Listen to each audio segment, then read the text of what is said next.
Zzz. Welcome to day 23.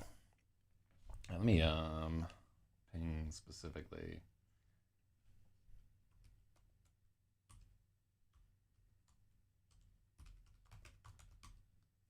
Well, Spake the Wa and Logic. Man, those guys have been so helpful on this entire thing. Like, I can really tell a difference when they're not there, because those are the two who really and truly, they're out here coming through with like a lot of proofreading type edits, and like honestly, just good edits in general.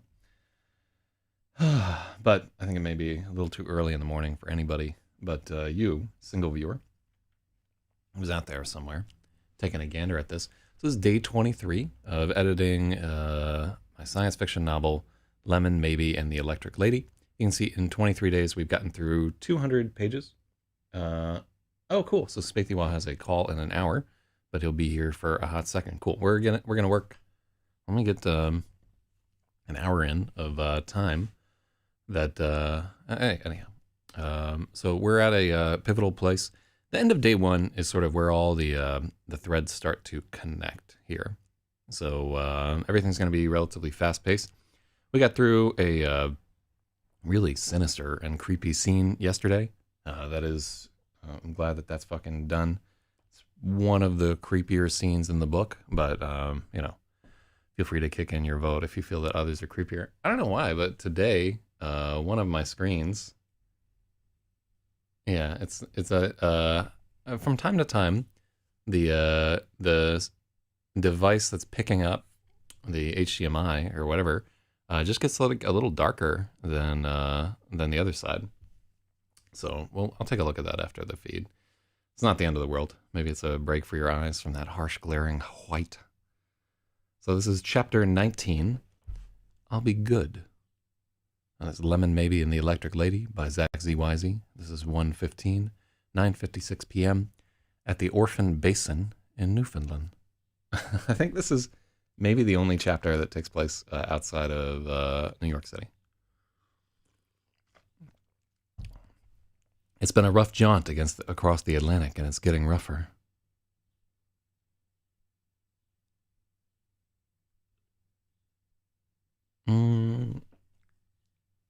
What is it? It's been a rough jaunt across the Atlantic, and it's getting rougher. Passengers have been bargaining with God for the last 2 hours. Please, just let me out of this one, and I promise, no more drugs. Anything to see her again. Anything to see her again. I can't die here. Not with these people. Not here. Please. I'll believe. I'll be good. Okay. So these need to be in some way separated from each other.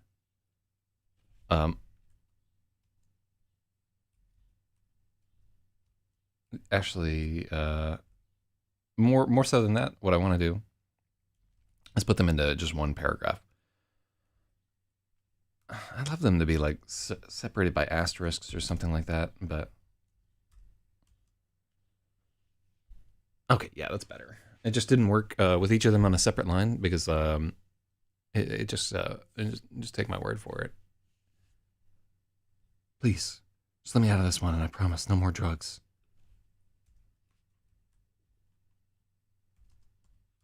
I want to put no more whores, but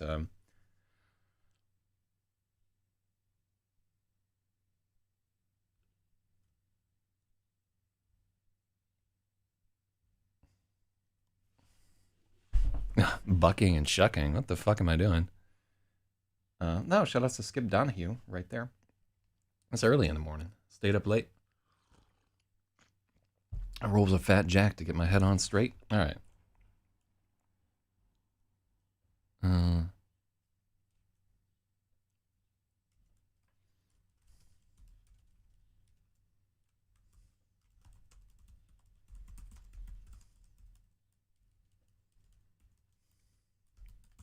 The turbulence only gets worse, as if their offers have been considered and rejected.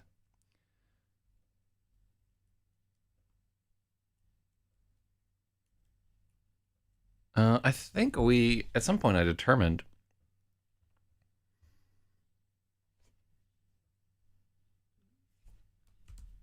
The airplane's losing and gaining altitude like this.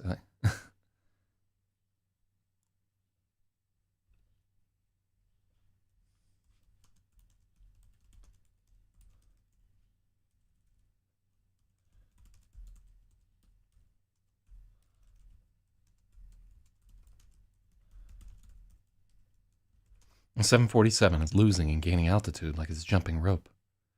Again and again, they feel their.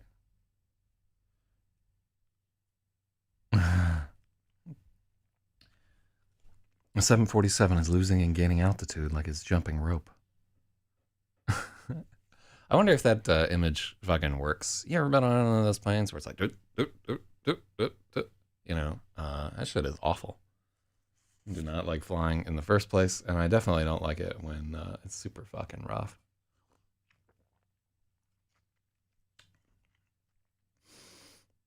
Though I care less now than I used to. It used to be important to stay alive. No, you know, whatever.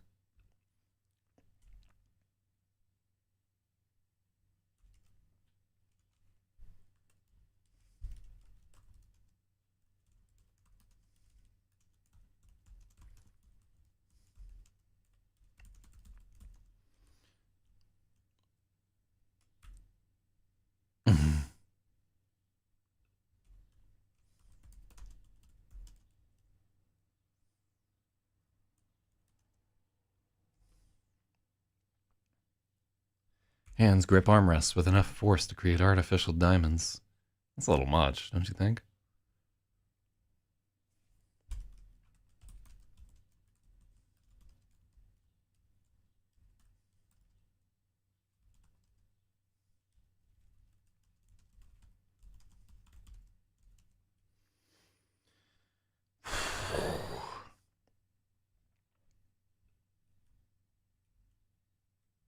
Yeah, I don't think we can get that artificial diamonds line in there.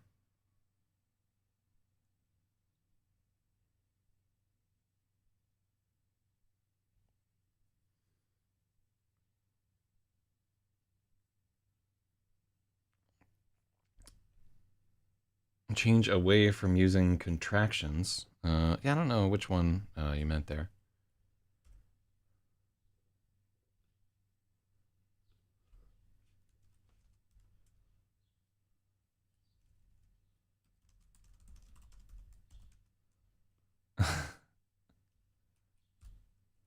The 747 is losing and gaining altitude as if the plane is jumping ropes.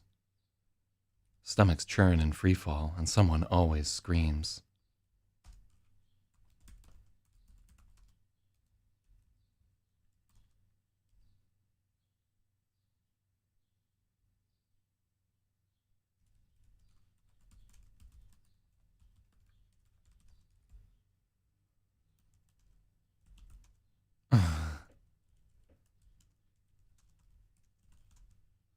Oh yeah, I really I gotta stop trying to salvage that diamonds line. I thought I was clever at the time, but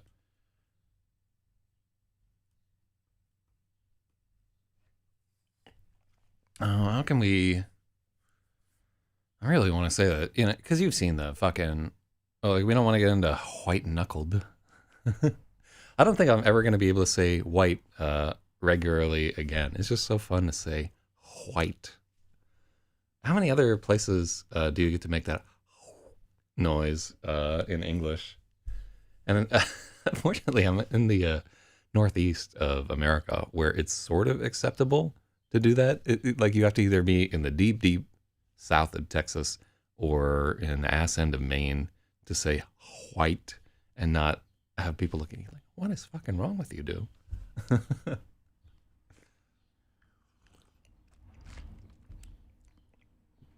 So yeah, to your point about contractions there, yeah, we tried to, originally this was written in like such a conversational style, and there just wasn't enough clarity in the writing for the way that I write now. I don't know, like I have much more of a focus on the reader than I previously used to when I was doing this kind of work. So, but I mean, I used to just leave this all to the other editor, you know.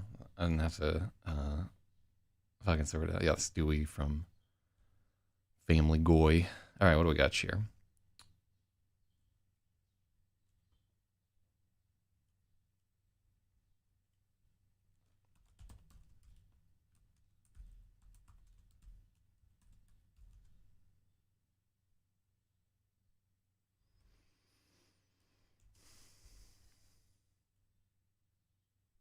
Hands clench armrests. Mouths sob over the taste of bile. And the noses plugged from crying are the lucky ones. They're all rattling in a rock tumber of human misery, and every single person who hasn't pissed themselves might at any moment. There are no jaded, I've seen worse.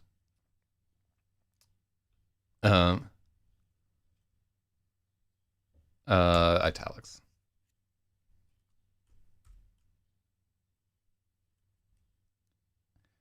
Italics and maybe...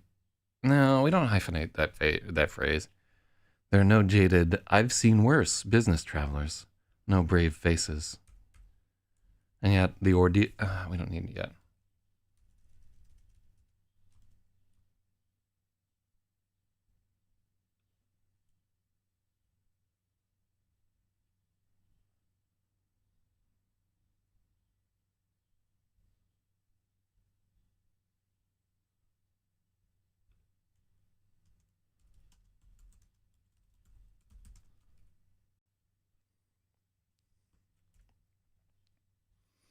The ordeal is almost over.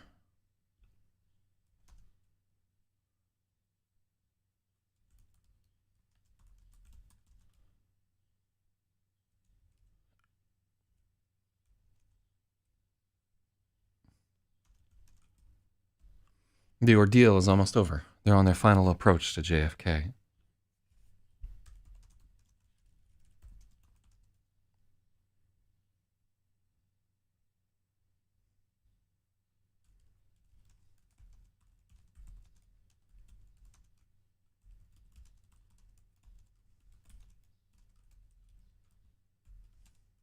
If they can hang on a little longer, they can land at JFK.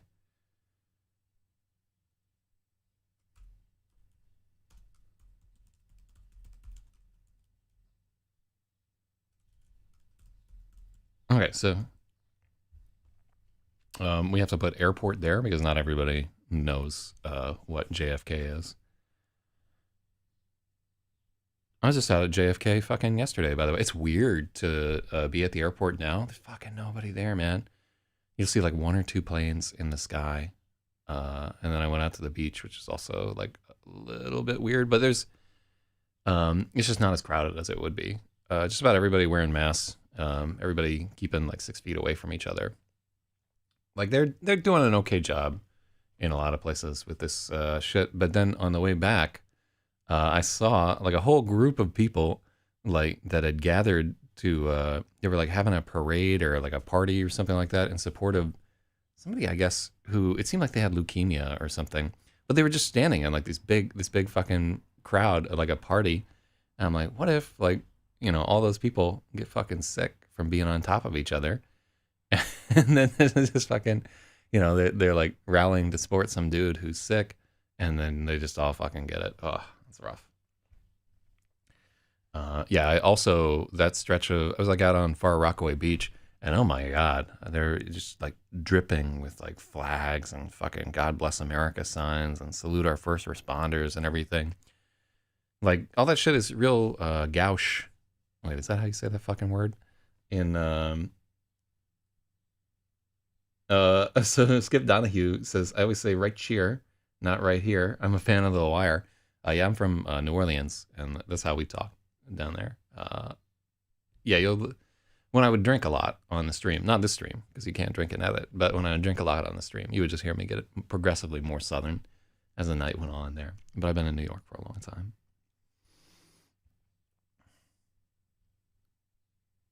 The ordeal is almost over.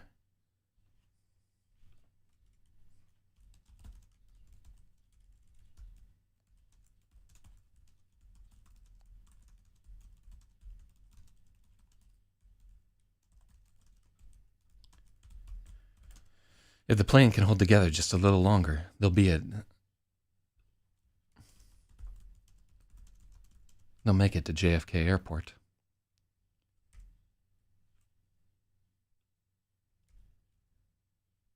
In the cockpit, the pilot and co-pilot have been pretending.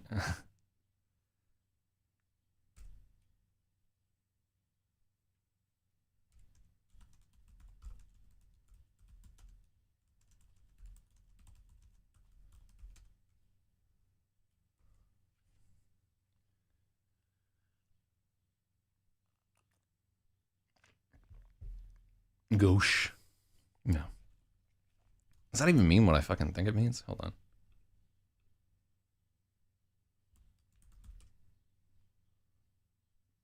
Gauche. Gauche. There you go. It's not gauche. It's gauche.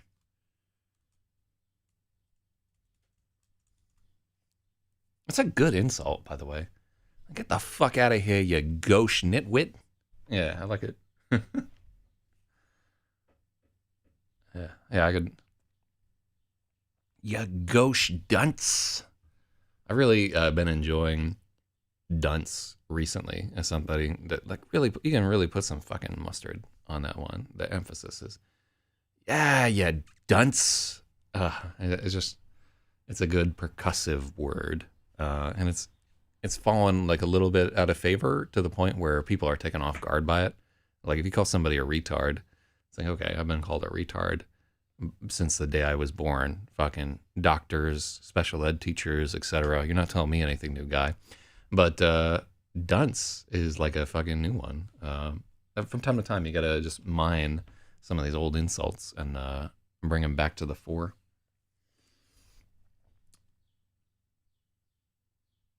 Let's see.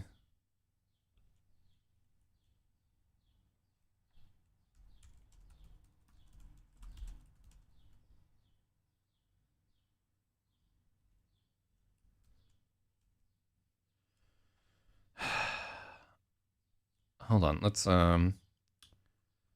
where I should have just when I do research for distances, I should just put it in a comment or something like that. So they're orphan base in Newfoundland.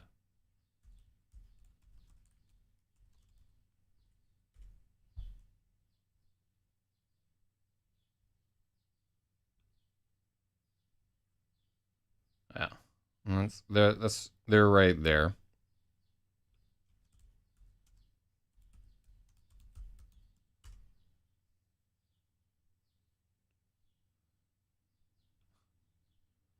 All right, let's get the fucking. Oh, I think you have to fucking. So in a storm, they're like fucking 200. Well, they're like fucking. They're an hour out if they're at Orphan Basin.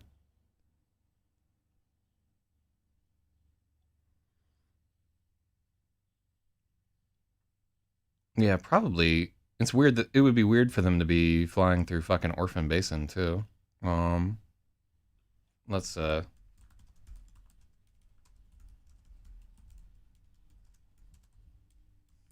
take a look at some of the flight paths. Yeah, this is much more appropriate. Oh, okay. Yeah, they do take that Grand Loop from Orphan Basin. So yeah, it's not impossible that they would come from Heathrow to right there. Okay, cool. Yeah, I knew that there's like some fucking weird arc that they take for jet stream patterns and so forth. Um, let's take a gander. I've taken that flight many a time, but yeah, okay. So I did do my research correctly the first time.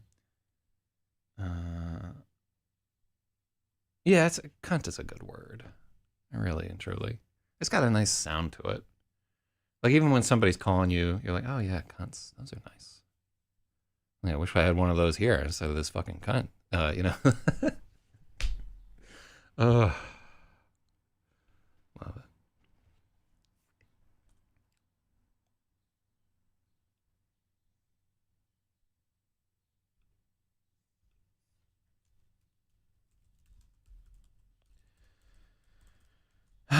So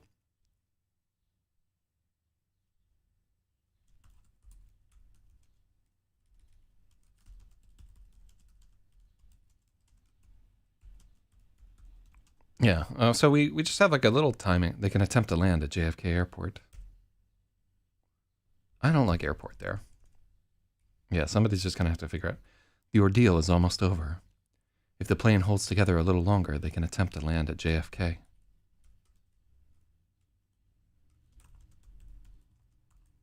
No, I don't. I don't like that sentence at all. Let's see. So day 23. I'm gonna give Spathia a point right there. That's a rough sentence. Let's take a gander. The ordeal is almost over.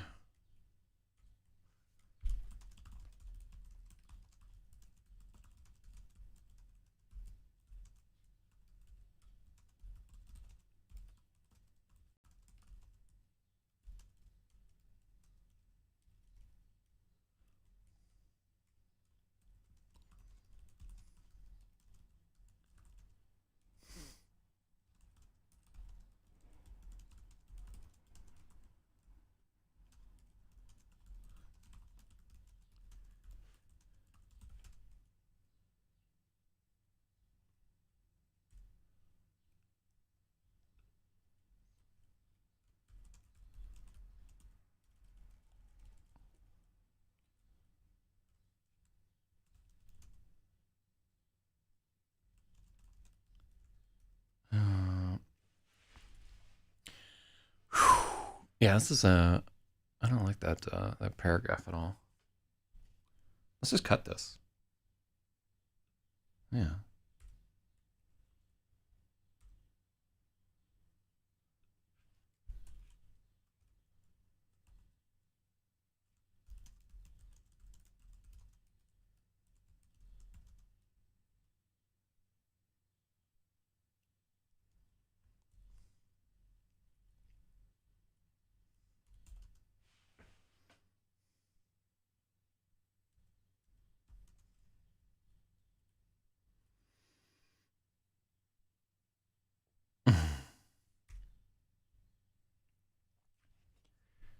In the cockpit, the pilot and co-pilot have been pretending they aren't terrified for the last 3 hours. They make their cabin announcements.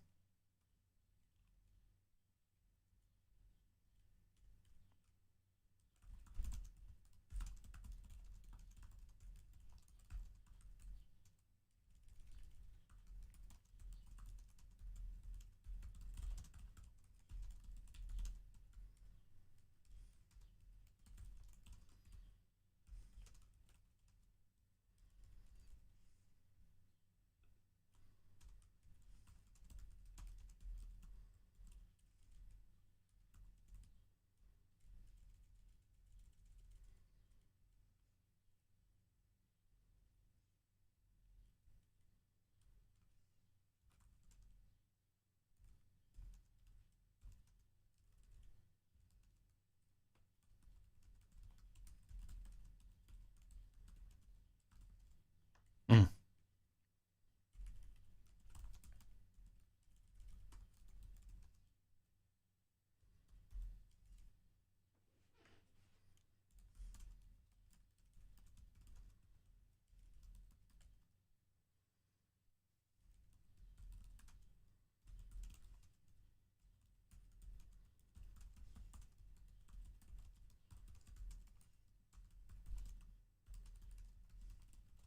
Mm.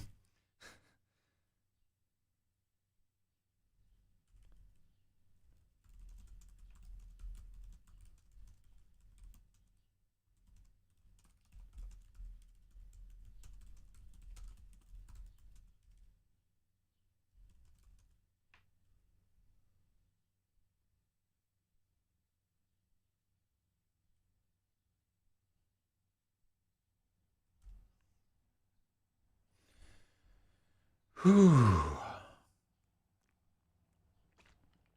Oh, you can't right-click Google Maps in Safari. You have to be in an actual decent browser. Hold on, let me check if that's fucking factual.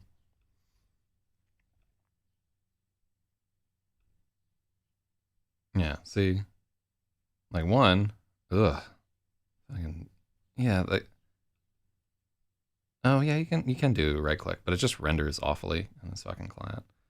It's like a, there we go. Yeah, so they're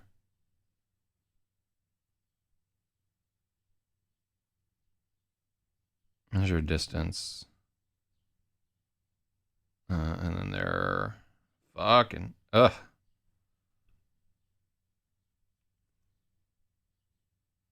Yeah, it's not quite it. They're they're like a long way away. They're like 1,000 miles away. Or if they're there.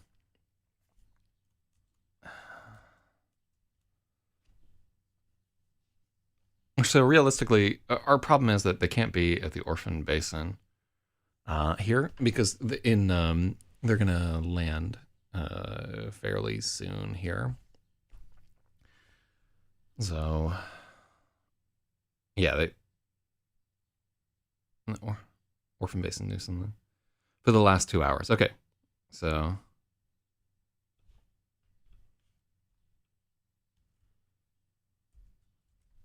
Well, here's what we do.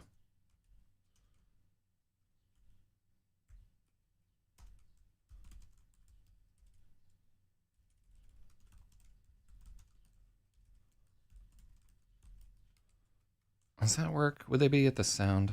Here, hold on.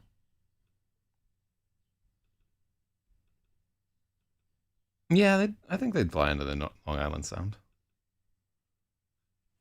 Yeah, so. And then I'm going to pop over here for some fucking Taco Bell. Go in this loop right over here. Just start there. And then, but what are we headed for? No, where are you going, plane captain? No, that's not what we're fucking doing right here. For now.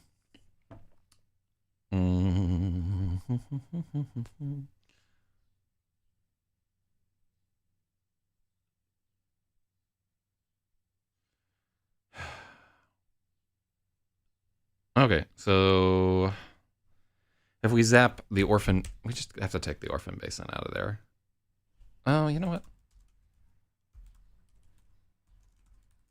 I just like the sound of the orphan basin. That's why I fucking picked it. Let's put it there. Okay, and so the edit is trying to sound like this is nothing. Oh yeah, we're not done writing that one.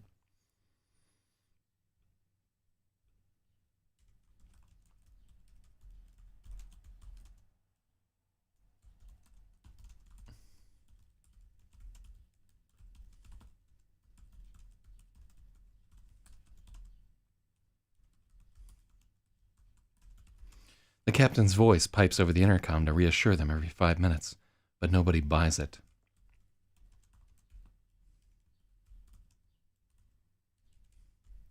In the cockpit, the pilot and co-pilot have been pretending they aren't terrified for the last 3 hours.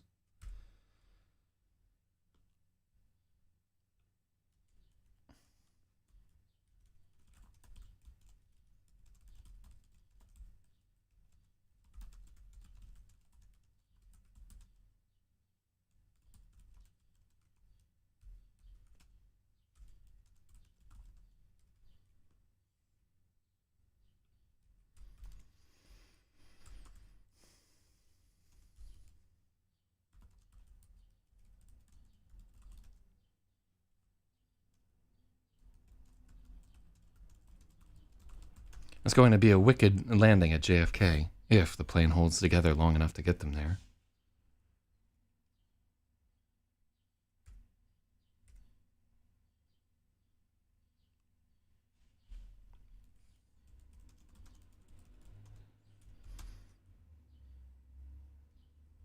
It's going to be a wicked landing at JFK, if the plane holds together long enough to make the attempt. The pilots don't run through the checklist, they invoke it like it's a magic spell that will appease the storm.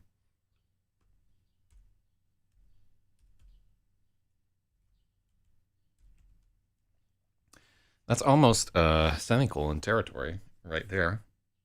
I don't regret telling you about this feature. Oh, hello, Sarah Grimm. How's your story with the werewolves doing? How am I getting on with space tards and throwing money at the screen? I decided to, I don't think I'm going to go with the $500 artist. I don't think he's exactly right for the project, right? I need somebody who's like a little goofier, honestly. I might reach out to the guy that did the cover art for Survival Mode. I'd much rather he had $500 too. Like, I like him better as a person. I think he's a great guy. Chilling and sharing my old story ideas and conlang. Oh, cool. Yeah, I have sitting over here. Yeah, this, if you haven't read this guy, it's pretty neat. The Art of Language Invention. This is by David J. Peterson, the dude that did Dothraki and some other nonsense. Yeah, it's kind of neat. Let me see. All right.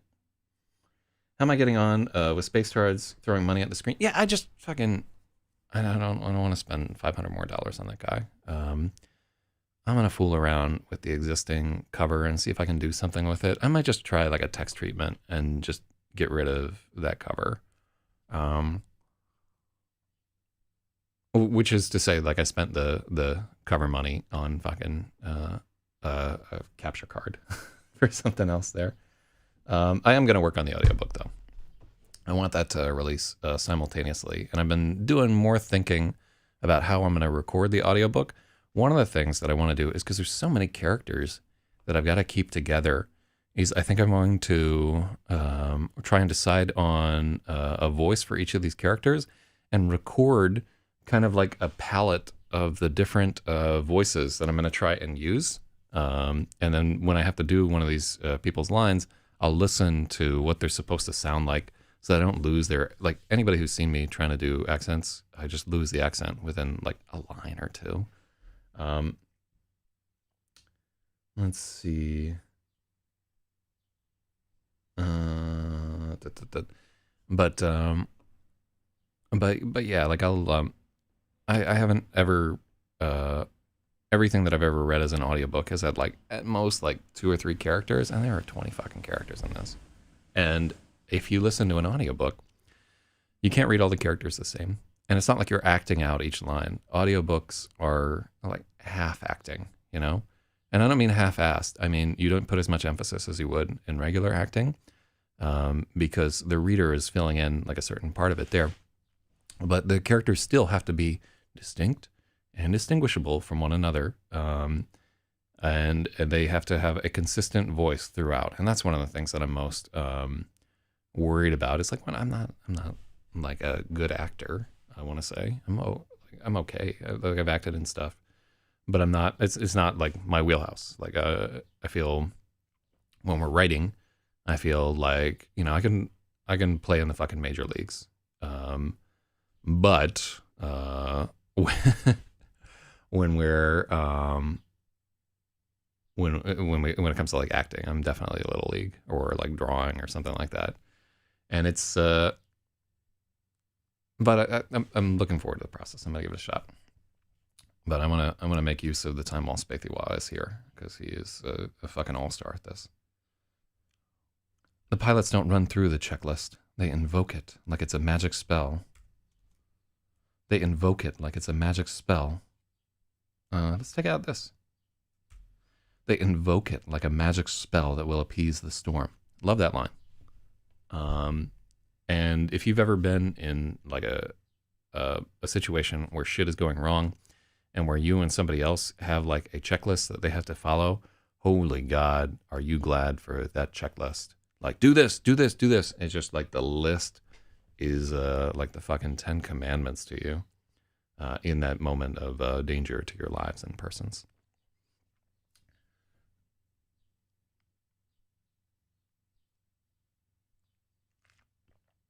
Mm.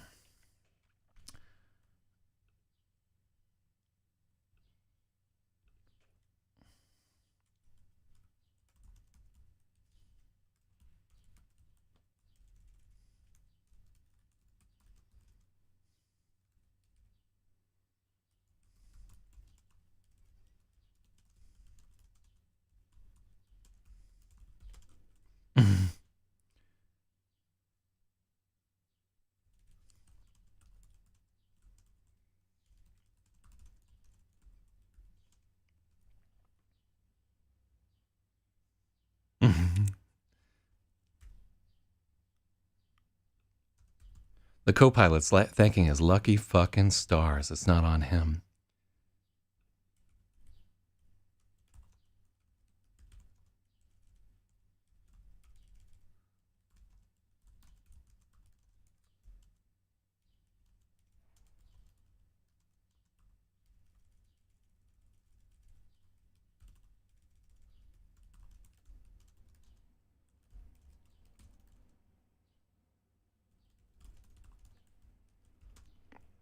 The captain takes off his flight cap. His bald head gleams with sweat.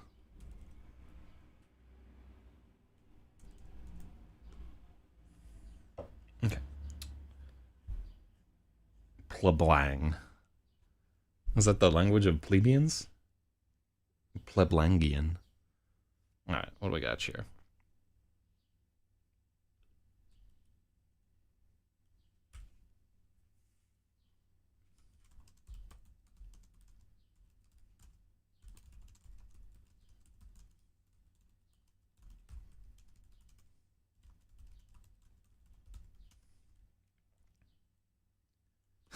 I can't believe this line. This is so lemon. The ordeal is nearly over. In just a few minutes, they'll make it or they won't. No snatch ever looked as sweet as those runway lights. Neither man ever wanted anything more than to sit down in one piece.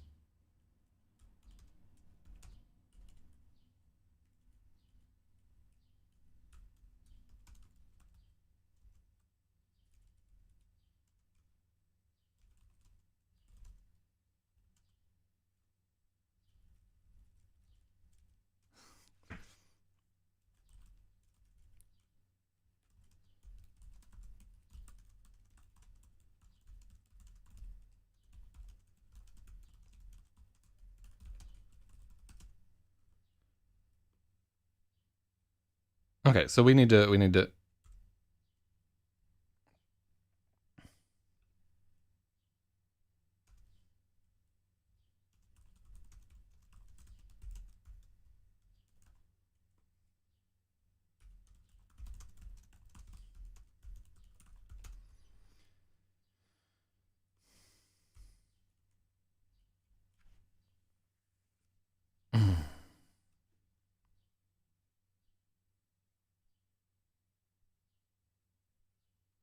Oh yeah, look at that. Before I even see Spathy War's edit, already cutting that shit out of there.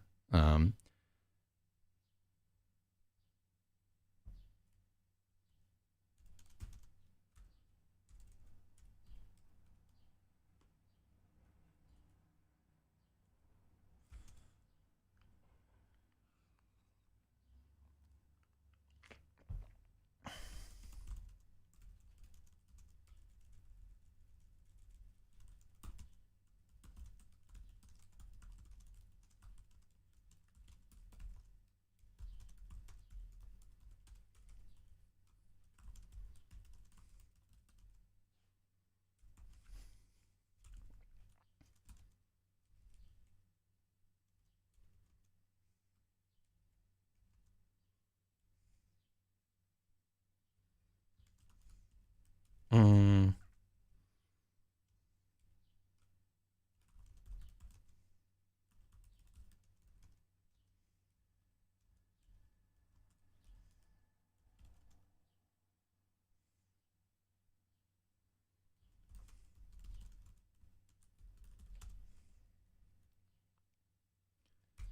better. They're in the final approach. No snatch ever looked as sweet as those runway lights.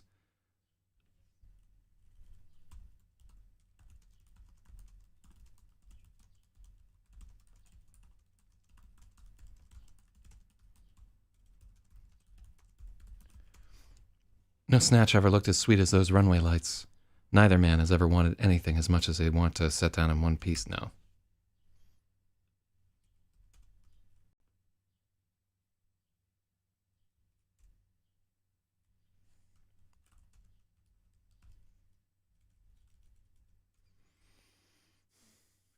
Mm-hmm. Burb.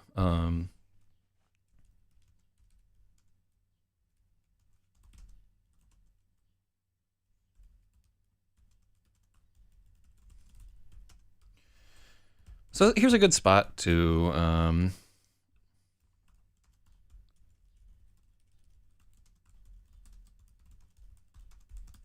I think they dropped the ailerons or something like that. God, what? What happens when a plane lands?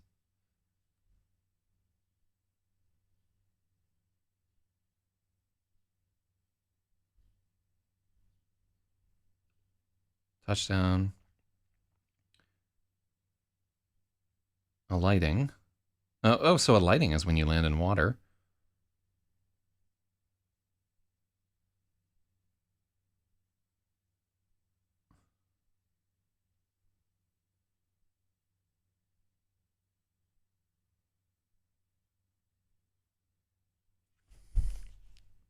Spoilers, sometimes called little dumpers.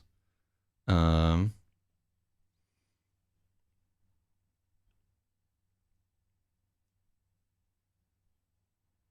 Landing flare. Okay, so it's the round out.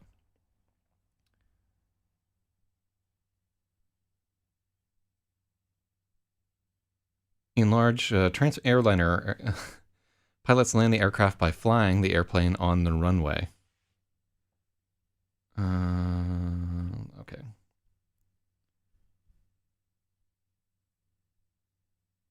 Exhilarating art of landing planes in crazy crosswinds. Crab and slip. Okay.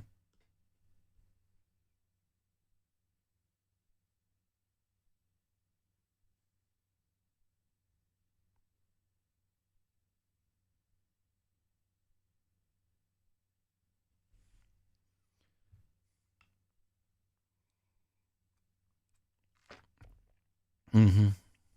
All right, so there's flaring again.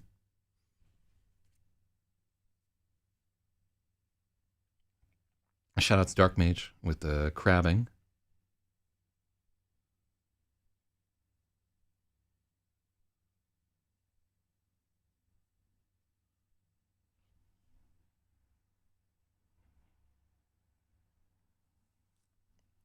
Okay.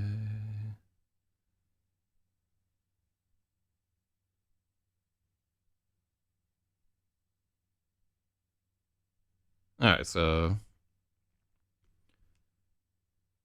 I like the word crab there. That sort of makes sense. So we can potentially use that guy.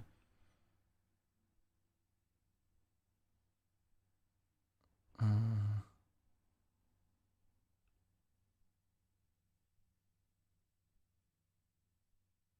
Middle marker, primary marker. This is useful. So the holding stack, glide path, 5 miles. No, it's a useful thing. All right, cool.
Hmm.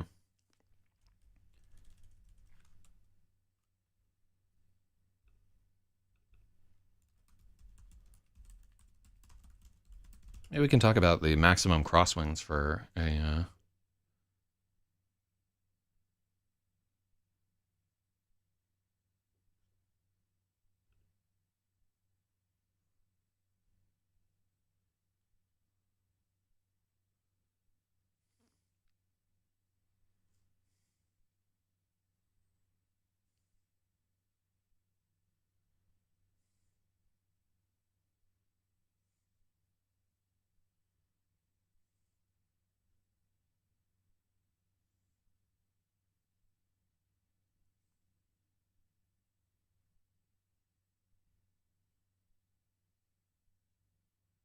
65 knots. So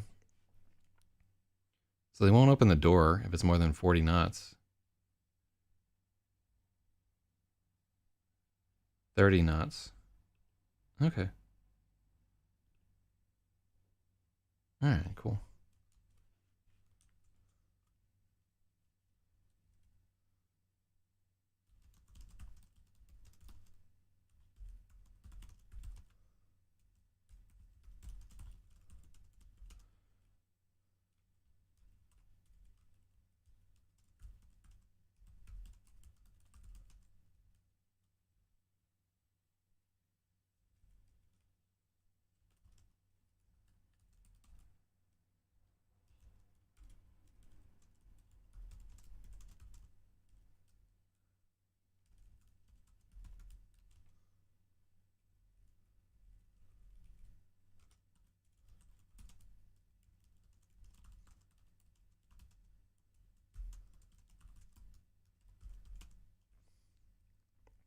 Cool.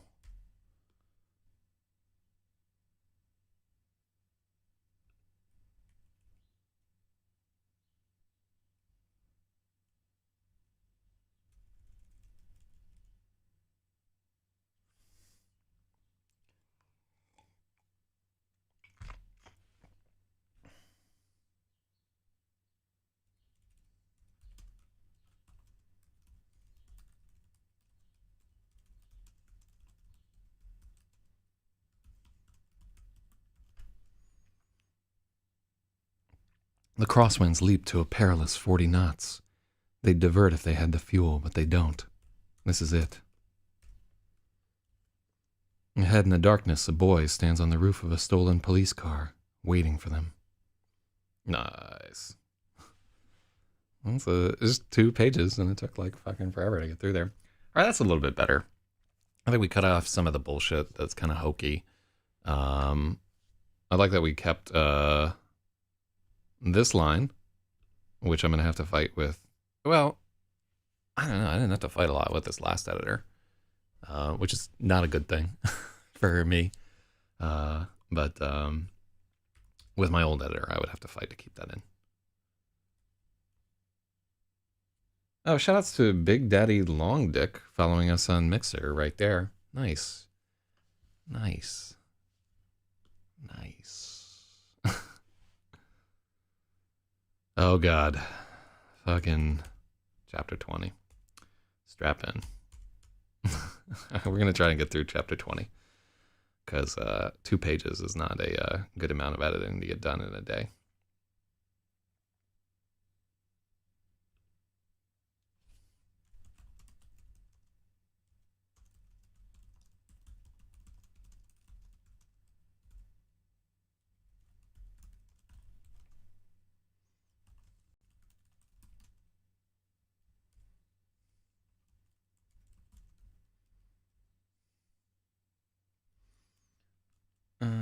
Call time, back soon. All right, see you in a bit. There's Spathy Wall. Let's take a look at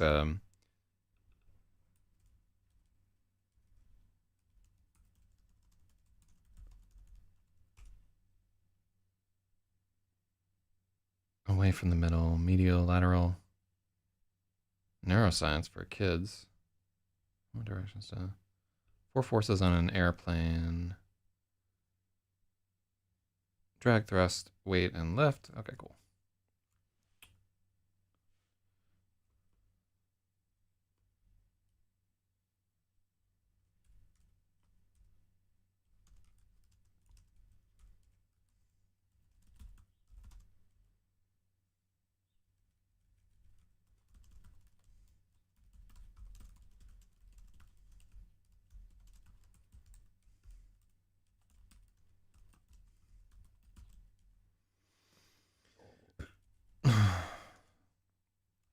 What would you say, like port crosswind or?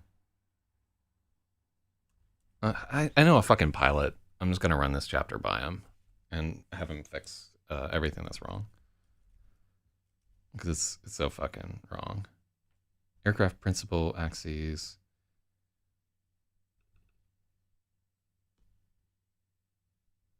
Pirates have their own secret language, according to Time magazine.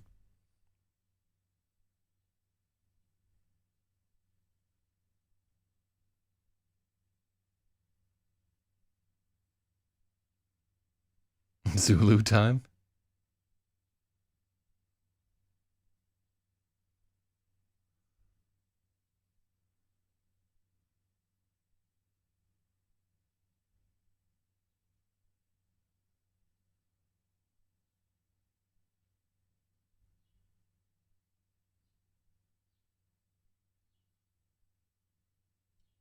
Souls. Wild. That's kind of an interesting thing. All right. Let's look at a list of pilot lingo.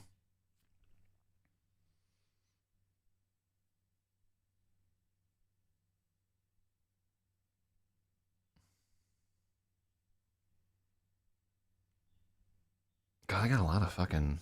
All right, let's not. Let's just move on.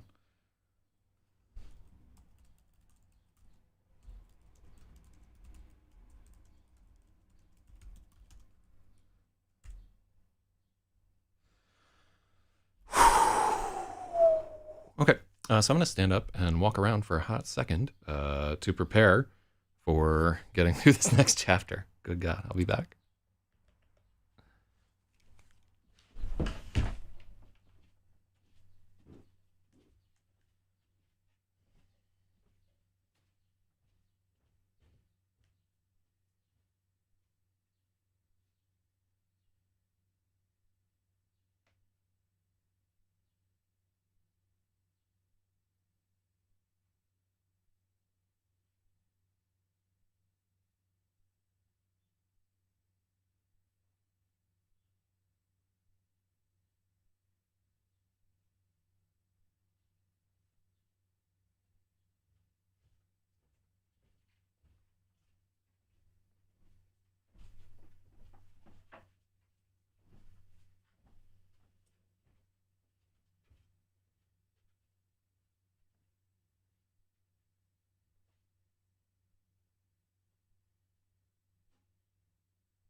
All right. So I'm fortified with a chicken tender. As I recall, oh God. Yeah. Avert your gaze, Chirin. It's chapter 20, Date Night. 1.20, 9:59 p.m., New York City. And we say this because I think this is a chapter where we're combining POV from like 3 different characters.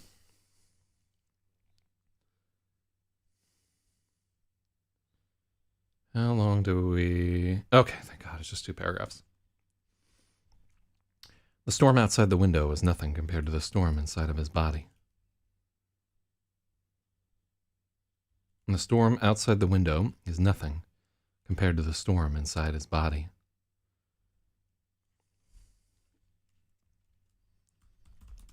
Maybe his eyes are closed tight, but he sees flashes of blue, intense light every time Rosalie touches him.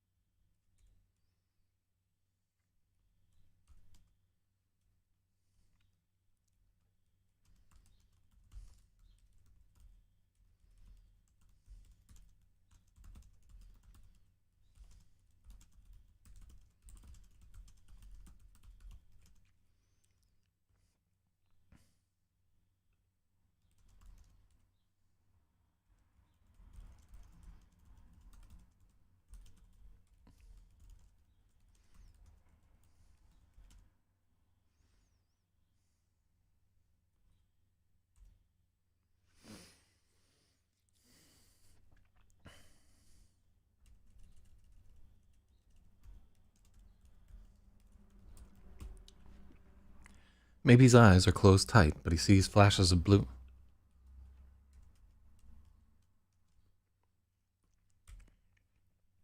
Maybe his eyes are closed tight. He sees flashes of blue, intense light.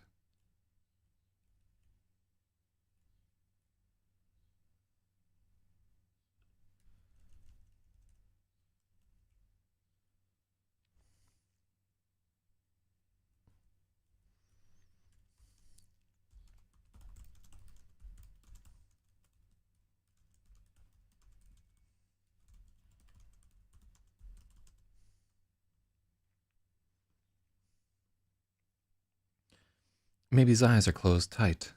Behind his lids, he sees flashes of intense blue light every time Rosalie touches him.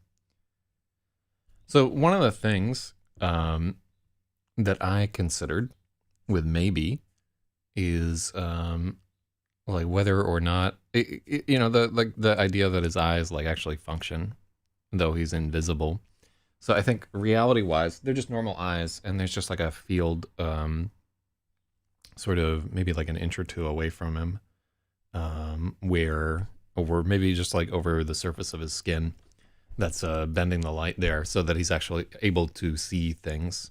Otherwise he would just be like there's one of the big arguments against like invisibility and so forth is that anything that's invisible is blind, because for them to be invisible the light would have to be traveling through them and therefore they wouldn't receive it. So similar, it would make like a lot more sense, because even in this description of him where the light is like bending around him and so forth, it would make more sense if he were blind. But it is very complicated to write an invisible character who's also blind, and not as much fun. So yeah, somehow he's able to see. I'd like to figure out how the fuck we would make that happen. But I don't, like nobody is actually invisible.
His wires are crossed and all his senses are overloaded.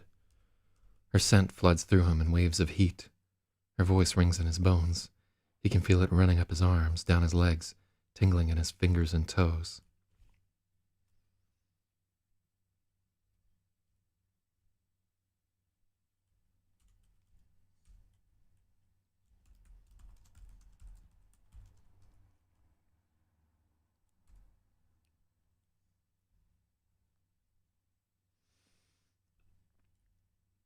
Mm. He's kissing her, tasting her mouth, her tongue. They're naked, entwined in her narrow bed. They're naked, entwined in Rosalie's narrow bed.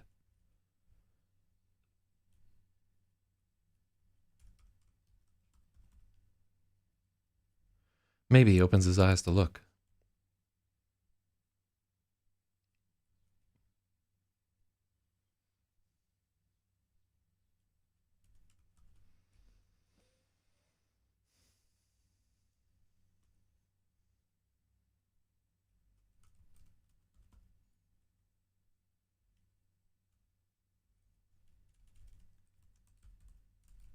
eyes are wild.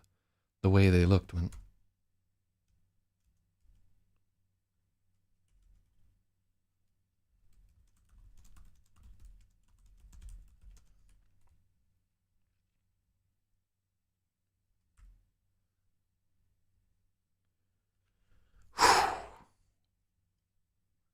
Yeah, that first time was pretty fucking intense, man. I gotta tell you.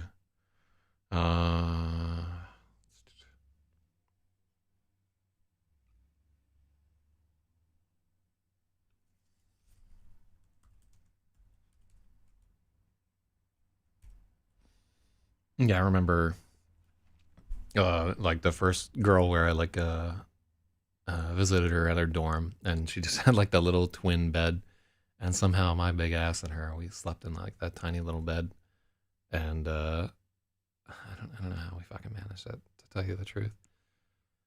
Oh, wild times.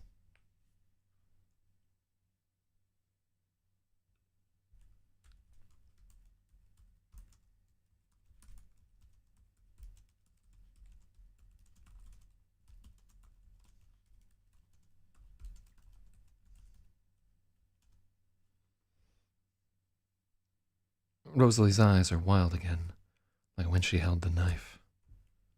Better.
Whew. Rosalie's eyes are wild again, like when she held the knife. Her breath catches in little gasps as he runs his hand over her breasts and down her stomach, dangerously close. She pulls him closer to stop him. Where do we use maybe? Here.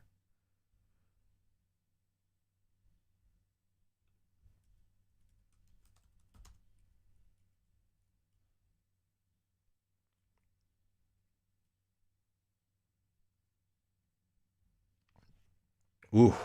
Ooh. Oh. So creepy.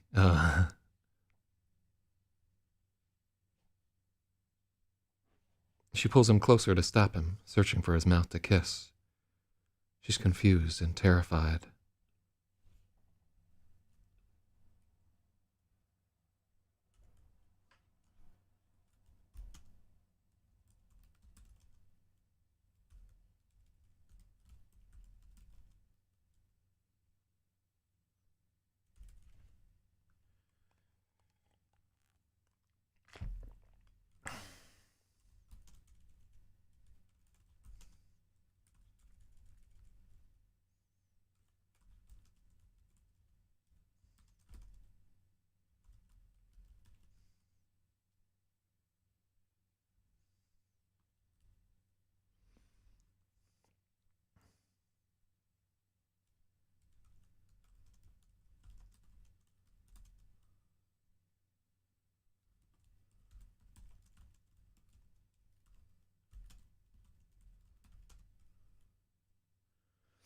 One moment she seems overjoyed, the next she's terrified.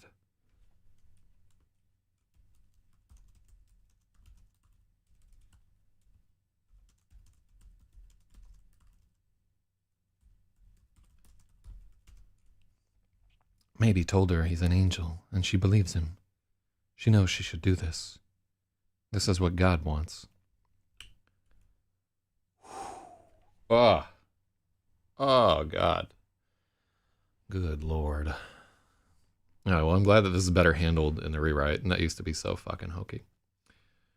That's not too bad. 2 paragraphs is a good amount.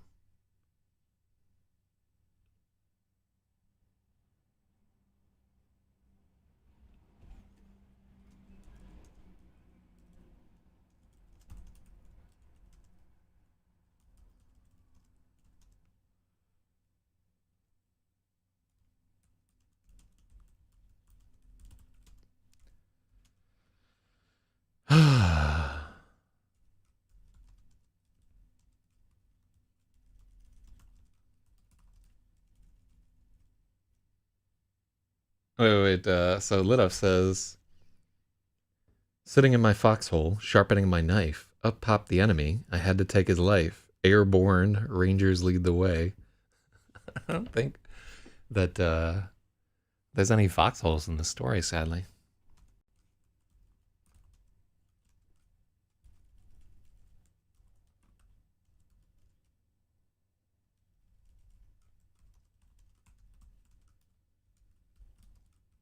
What's the name of the beach on Coney Island?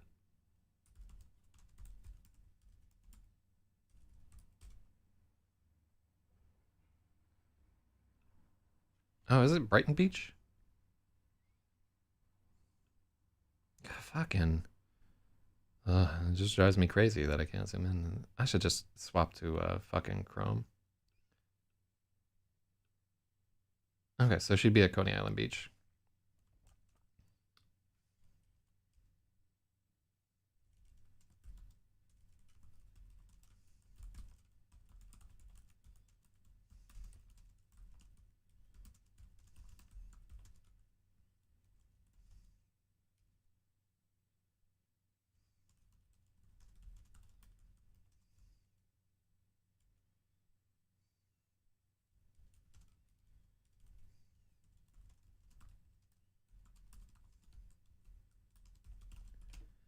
Spaghetti Man.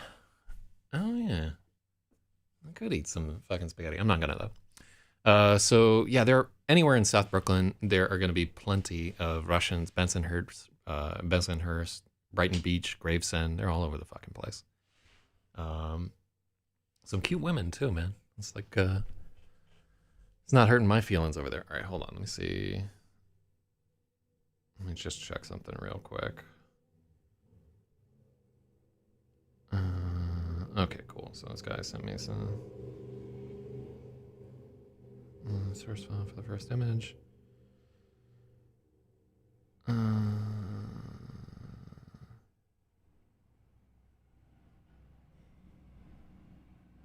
All right, never mind. Speak the Wankenstein. Yeah, that's his YouTube nickname.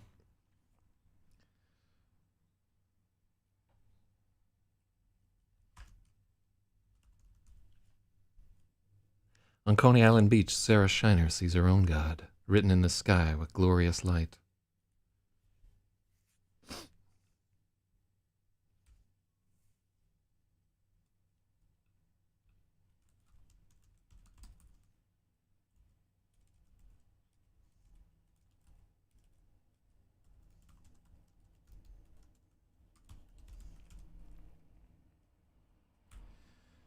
She stands beneath the storm, exulting. The world is almost gone. The light looms above and beyond her, a vast and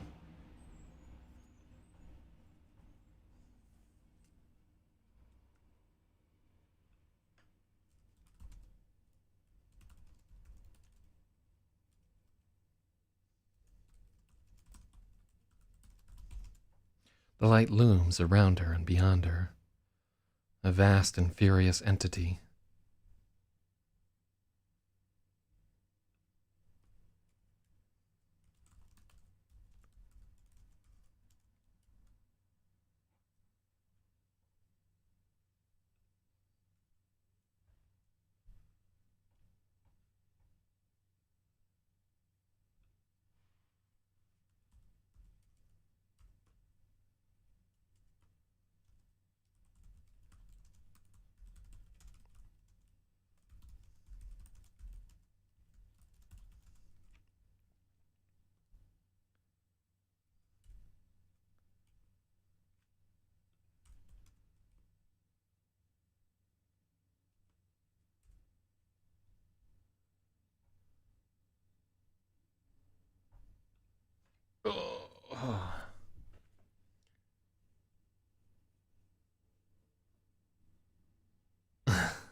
Mm.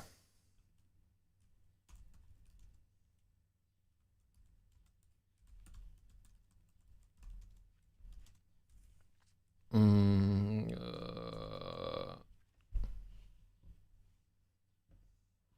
mm, mm, mm, mm.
What a fucking paragraph.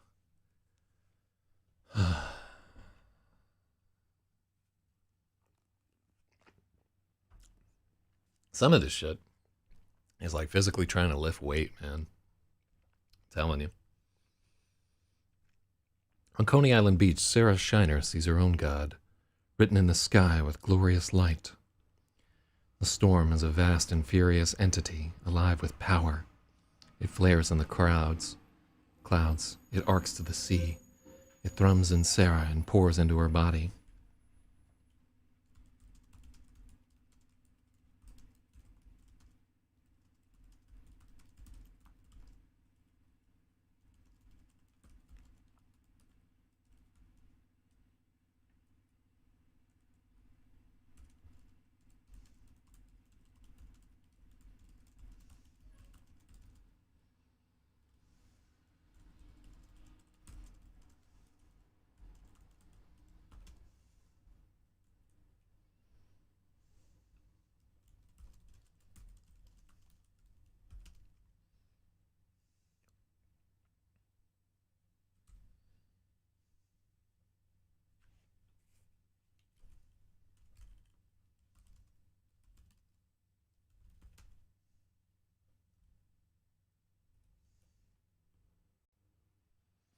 Mm.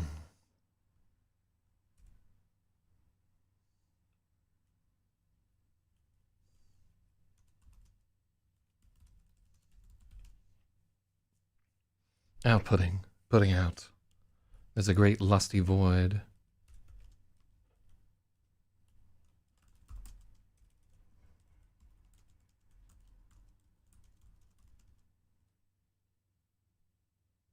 Mm.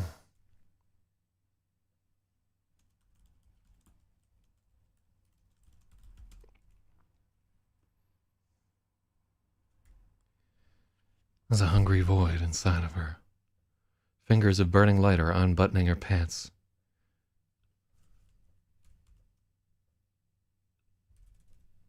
Fingers of burning light unbutton her pants.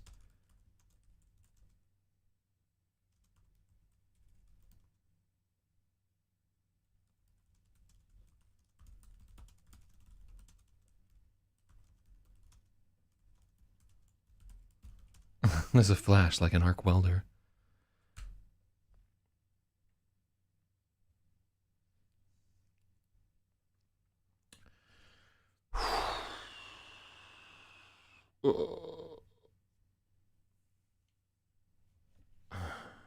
How long have we been editing for here?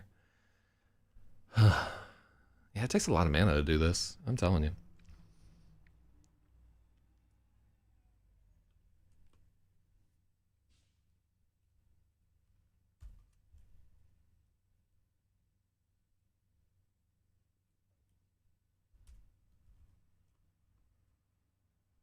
No, I'm not sure that this is gonna make it into the final cut right here.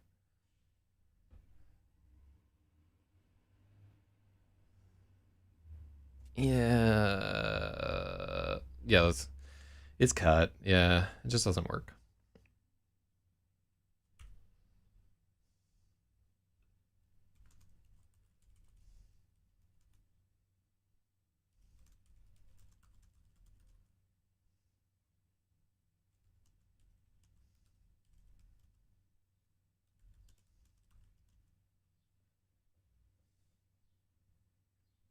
Every day I wake up sober again. I feel better than the day before. It's quite amazing. Well, good job. Well done. Keep it up, motherfucker. You know, if you stop drinking soda too, you'll feel even better. But one thing at a time.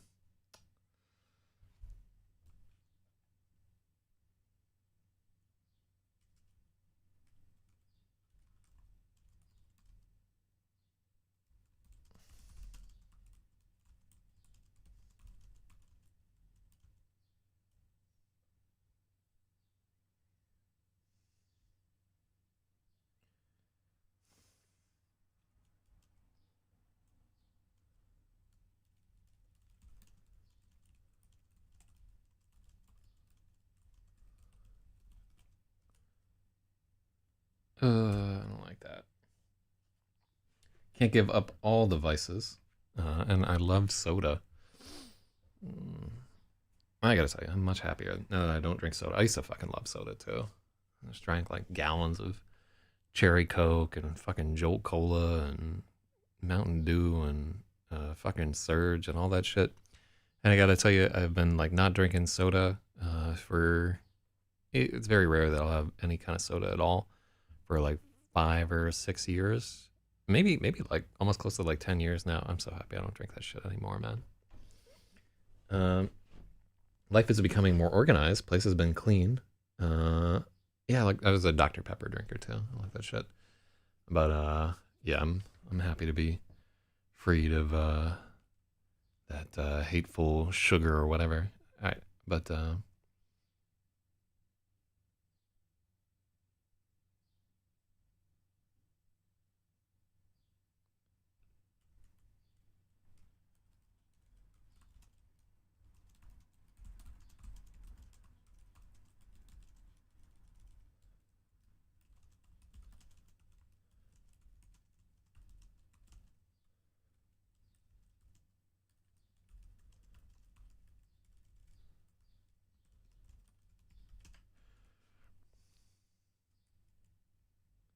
more she takes, the more she wants.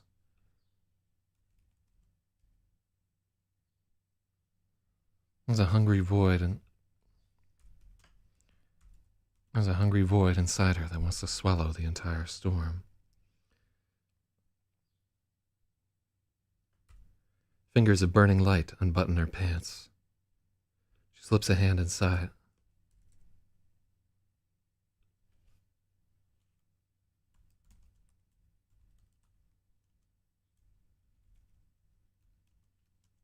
She slips a hand in to touch herself, and there's a flash like an arc welder. Cool, better.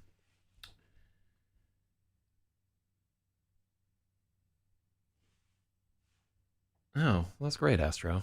Really, really helpful to our narrative right here. God, the worst fucking time for this guy to show up. Uh, yeah, sorry in advance. In Manhattan, Maybe's hand slips down and finds the same thing.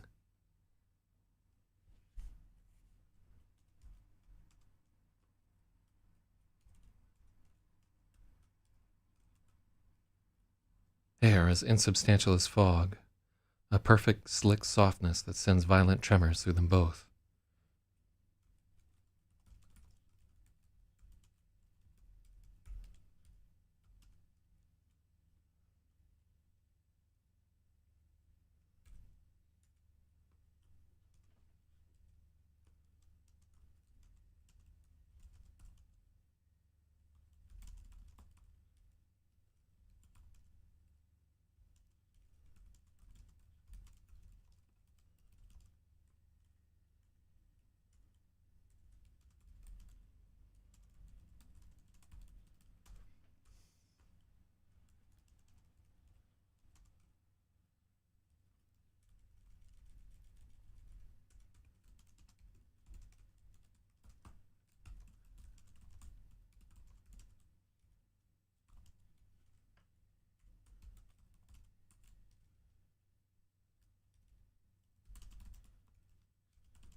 Maybe he feels the weight of the moment, the wrong slamming into him like a concrete pillar.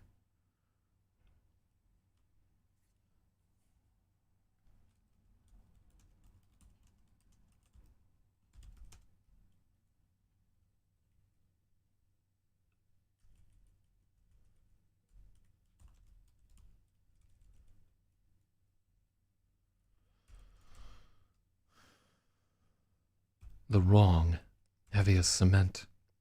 Yeah, I like that better.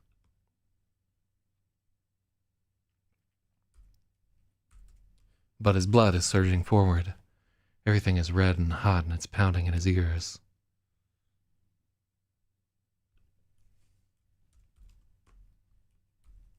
Everything is red and hot and it's...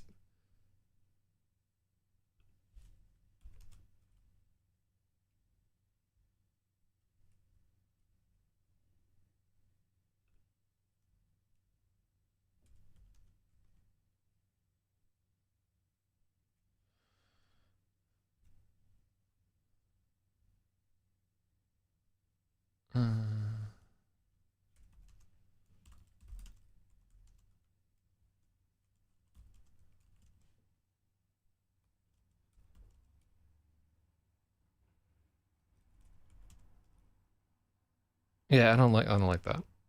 So let's cut that.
It pushes out everything.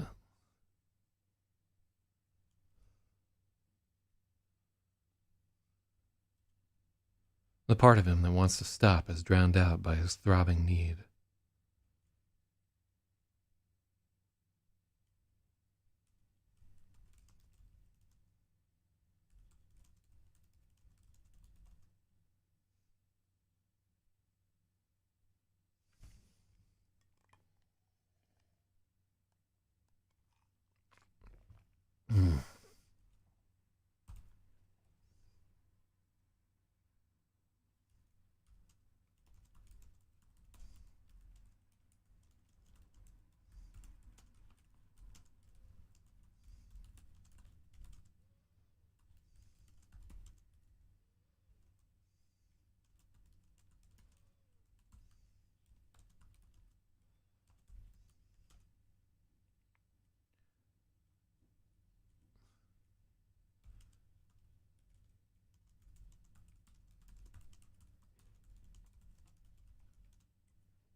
Yeah. So keep them. The other part, when we rewrite this, they don't know what the fuck they're doing. This shit is all new to them. So it makes a lot more sense to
did I had to check back. Did he already fucking do that? Yeah. This should get cut. Like this entire fucking thing should get cut or rewritten. I'm not gonna cut or rewrite it. It's just awkward now.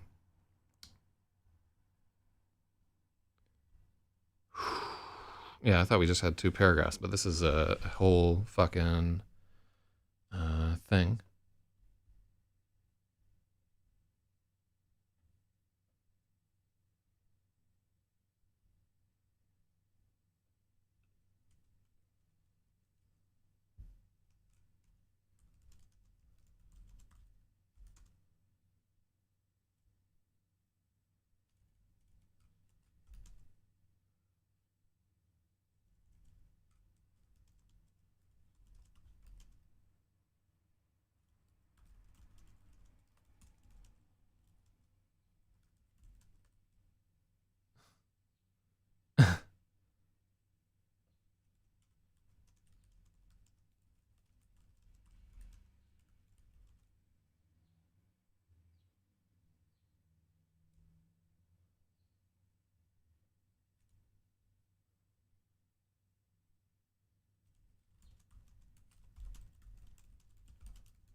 I like this stunned bird that flew into a window phrase right here while we're describing like this super fumbling sexual encounter between 2 children. Ugh. God. I don't know how I'm not fucking banned from being alive, to tell you the truth. Like, why haven't people just been like, nah, that's enough of that. Fuck out of here. I know. I know. But here, we gotta do it. Gotta get through it.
The two fumble against each other, neither with the faintest clue what to do or how to do it.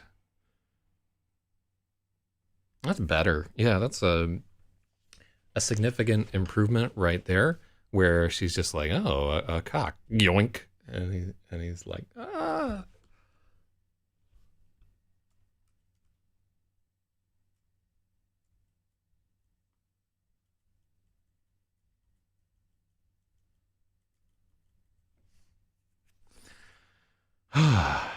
So let's now we have the cut to a woman masturbating on the beach.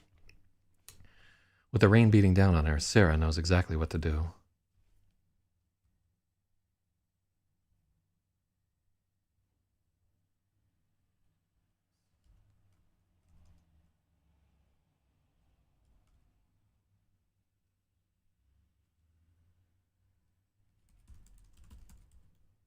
Across the city, Sarah knows exactly what to do.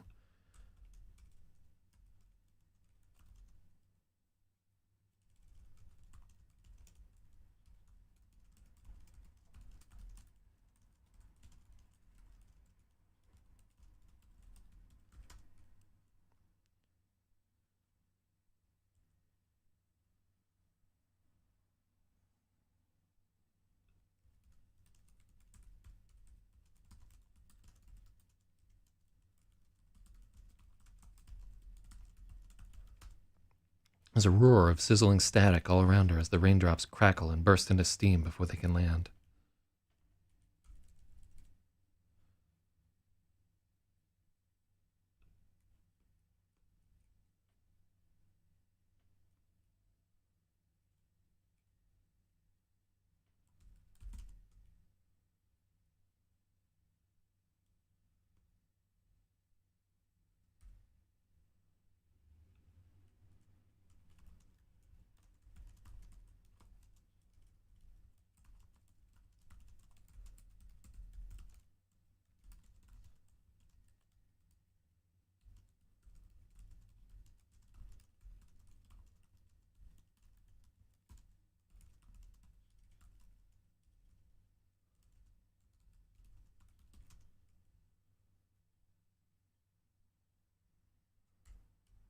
Mm-hmm. Load editing every morning is enough motivation for me to stay on the wagon. Good job. Yeah. I like, honestly, I've been really surprised at the degree to which just me doing something so consistently, something it's like not an easy thing either. You know, this is a fucking struggle that I do every single day, and like a lot of people have been like, hey, you know, that's helpful to me to see that like somebody gives a shit about their impossible dream and is like tilting at that windmill every single day. But yeah, man, whatever you want to get in this world, you can't get it right away, but you can get a little bit closer to it if you just keep fucking chopping away at it every day. You know, and sometimes that tree grows back, but if you keep chopping, eventually that motherfucker is gonna fall and land on somebody's house and squash their baby, and then what a civil suit. But you'll have done it. You'll have chopped down that tree. Hell yeah. Some Lit Up is saying even something as simple as just making your bed every morning can be enough to jumpstart some shit. I have been meaning to clean up my goddamn room for like 2 weeks. I'm gonna take some of your advice and clean my room and wash my penis. Shout out to little Jordy Peterson right there. But yeah, it's yeah, I would feel a lot better if my environment were like a little tidier. I'm gonna work on that today. There's like a bunch of projects I've been meaning to do. Also, hopefully, we're gonna work a little bit on setting up for audiobook reading and so. Yeah, it's a new fucking week. Let's all of us set some goals and get it done. I want to record at least a chapter a day of Space Tards. There are 13 chapters. If I record a chapter a day, we can almost be done by June 1st. All right. Washing your bed, making up your penis. Yeah, like, give it a shot. Give it a fucking shot. This is a week, y'all. I'm sick of this fucking bullshit. I'm not playing League of Legends at all. I haven't for like almost a fucking week at this point, which is crazy because normally I play that game like 5 or 6 hours a day. Honestly, I mean, it's broken up in little 30-minute intervals, but I play a lot of that game. And Yeah, we're gonna get some shit done. Real talk. Oh, that's not Lions is not Arab. Arab I would just ban like right away. That's Lions from MDE. He's the good Lions. Dusting your trophy skulls. No, but the dust lets you know like how long it's been since your accomplishment. So it reminds you need to hunt again. Finish this API and work on this one project. Yeah, it's gonna be a good week. We're gonna make it fucking happen.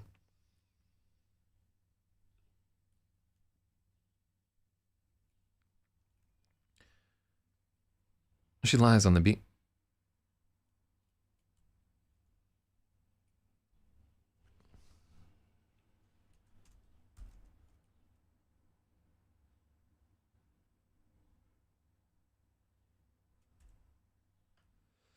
Across the city, Sarah knows exactly what to do, and she sets about it with a fierce intensity.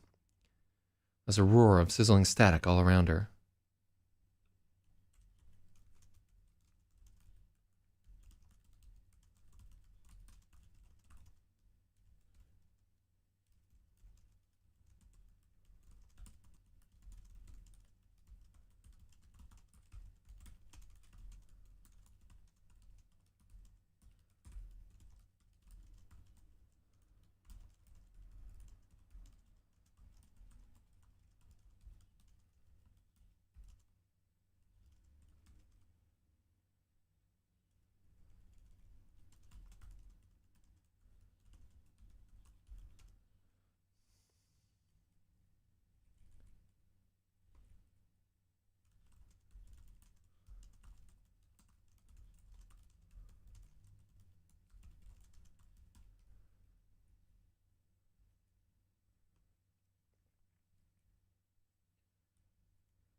I have a cleaning person come through like once every 2 weeks and like do all the actual cleaning shit that I'm too fucking lazy to do.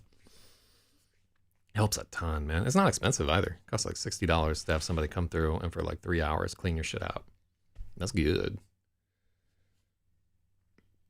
Yeah, because left to my own devices, I ain't never gonna do that shit. You know, like fucking grime will just cake up for centuries.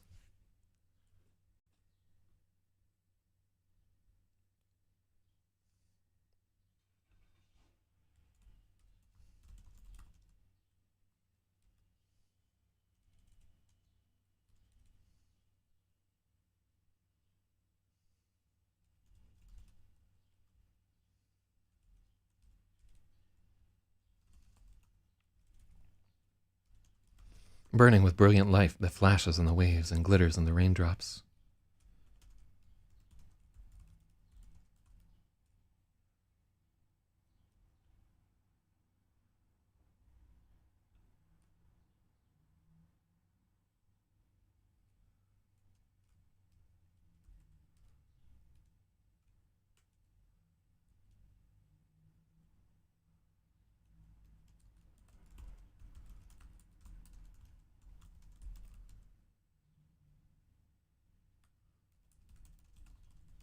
Casting long shadows of pure black across the beach.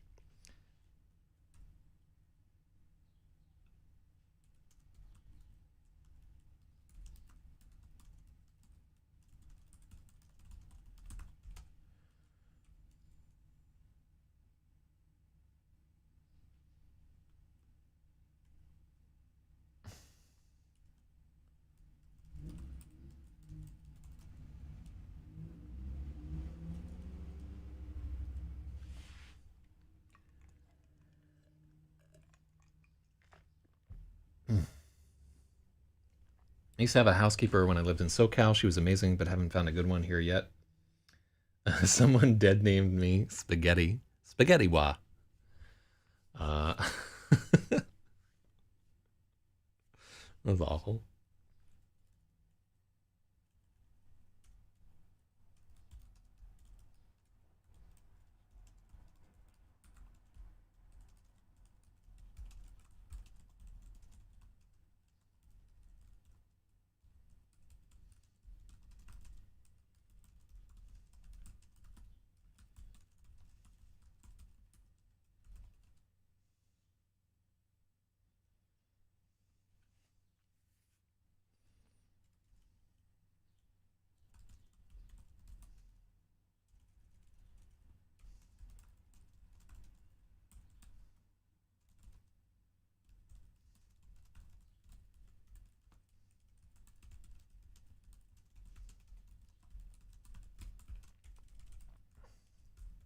Sarah lights up the beach like a beacon.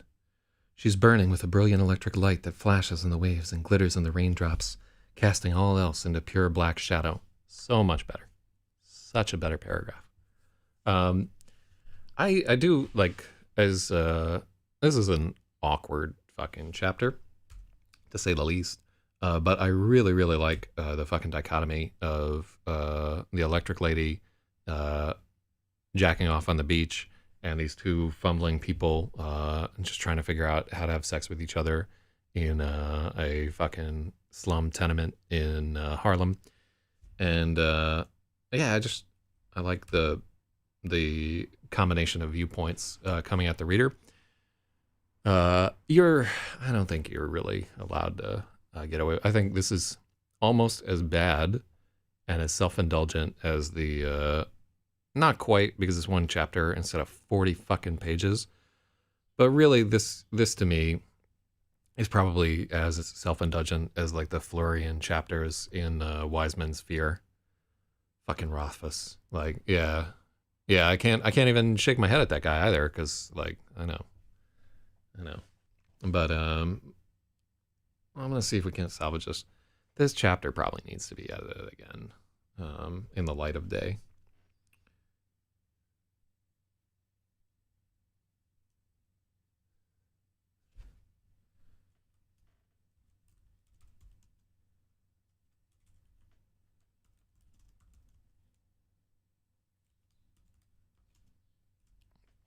Maybe's chest is pressed against Rosalie's.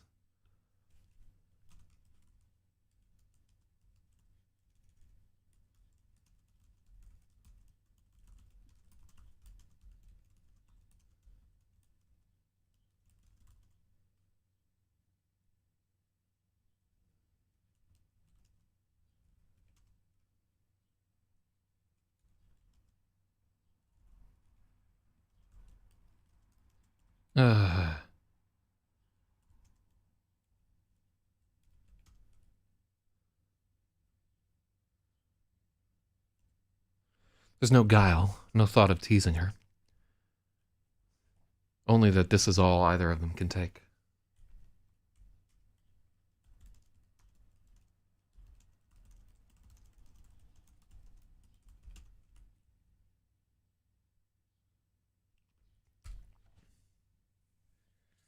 So, oh, here's our problem. So, okay. So look at it if we do a section break here. I agree with you 100% that Coney Island Beach, we fucking... So we try to break it up a little bit with those. Let's take a look at what this looks like with like a divider. Now, okay, so we can't do the dividers because if we think about this like it's a movie, right? This is a jump cut type situation. Bop, bop, bop, bop, bop, bop, bop, back and forth between these two characters. We can't break up the sections. So it's important to have, as we're swapping from perspective to perspective, like we just added in, and this wasn't here already, on Coney Island Beach. So we try and center the reader in where it is. But yeah, it's like we're fucking flipping a light switch too. Like the chapters are getting shorter and shorter right here. So trying to have that effect, and this is like a, this is something that we want to have happen in the narrative, like this sort of flicking back and forth between the two of them. So yeah, like a small tiny one, you just can't do it. And have like that like that's what we want, like flipping back and forth between the 2 points and coming to a narrow center, like a fucking spring bouncing back and forth, or a pendulum.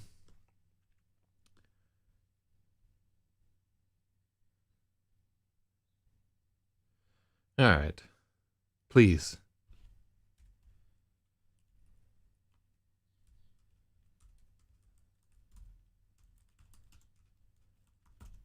Rosalie says.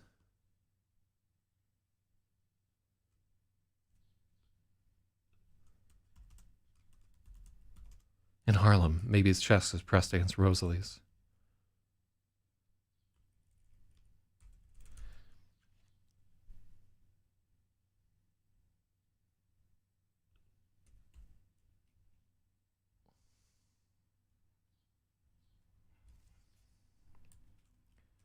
Nothing in the world can move him from this spot. Please, she says again.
Oh God, Rosalie says, making a small hurt sound.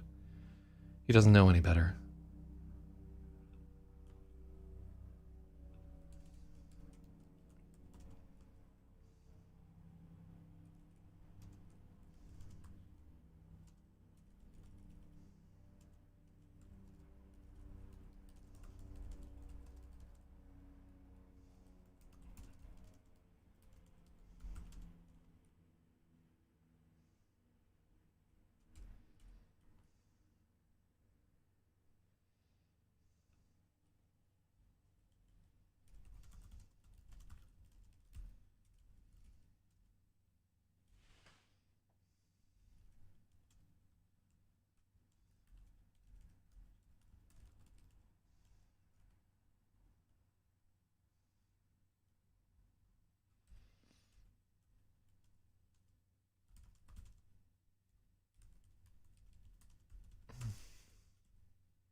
So we're making him like slightly less monstrous here. Jesus. Oh God, Rosalie says.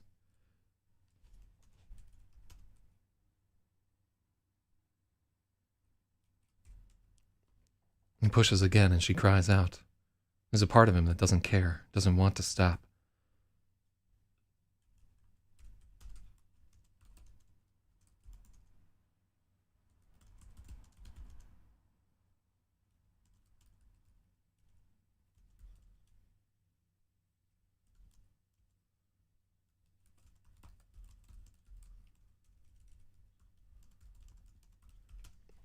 I'm sorry. I'm sorry. Are you okay? Maybe says, panicking.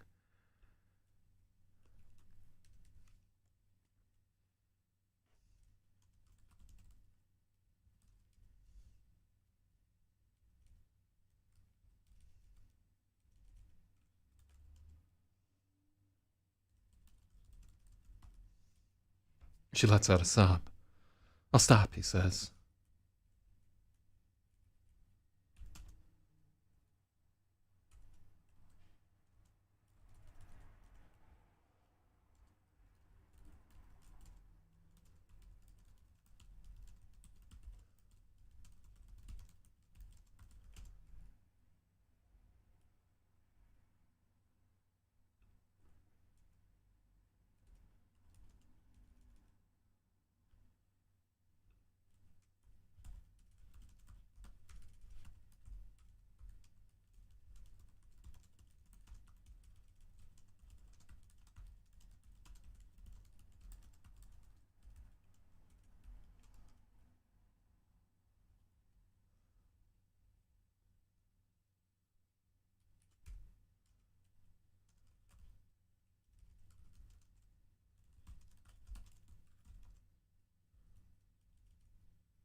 Ooh. Whoa. Oh. What have we done to the earth?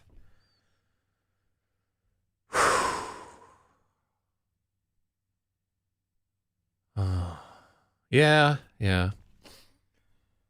Yeah, old ZYZ has been in some terrible scrapes here. Uh this is awful. Really and truly. I think the first time we wrote this was supposed to be hot, but every revision has just made it like significantly like more awkward and hopefully more realistic and less like compromising in what's actually happening here. Let's see.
Yeah, this reminds me of something that happened to me actually, but I don't know if I can really tell that story on stream. Uh, definitely not on this stream. But yeah, uh, this is rough.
All right, yeah, that's a weird jump between the two of them here.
Oh,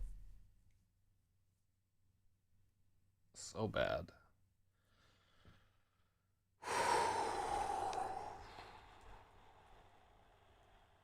I'm like this when I write in coffee shops too. Like I'll be like the writing hinky sex scene. Like people are like, what the fuck is with that character? Um, but yeah, that same like like awful physicality is there. And just hipsters, they just have to fucking deal. Like this is hard work. I'm trying to get through this.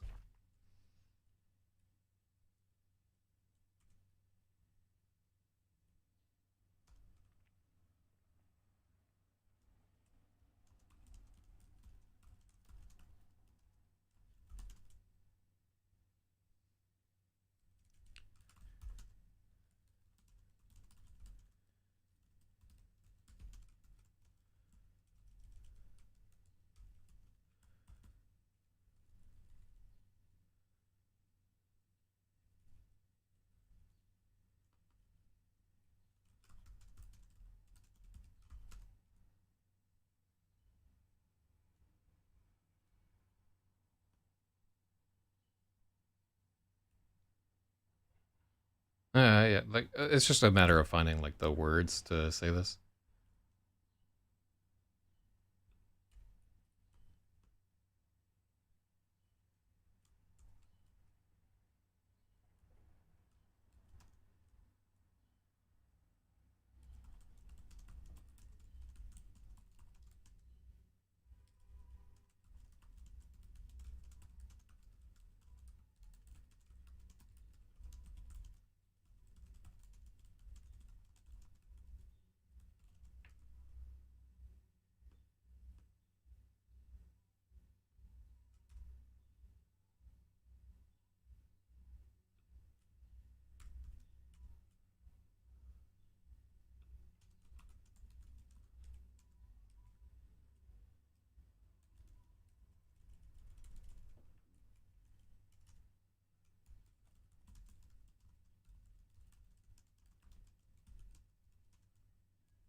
Oh, what's her last name?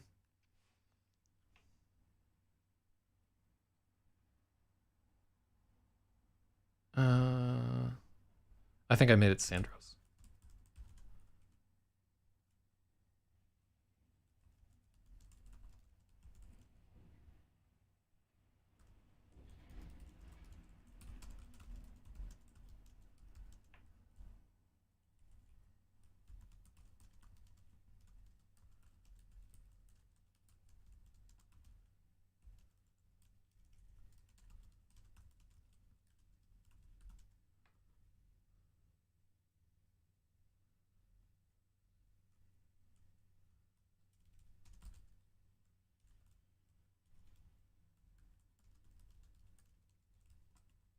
Ugh.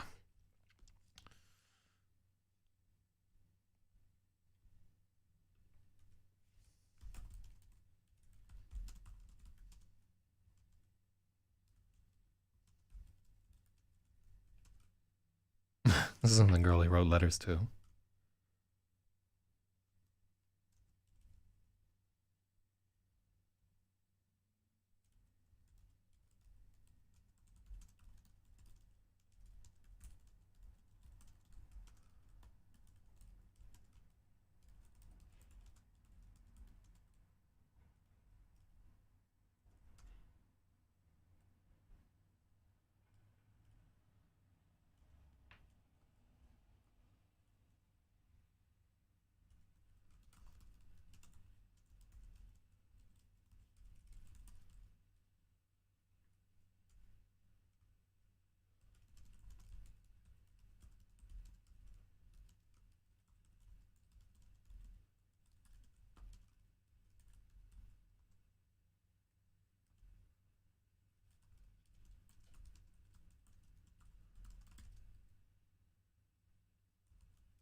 That's too much.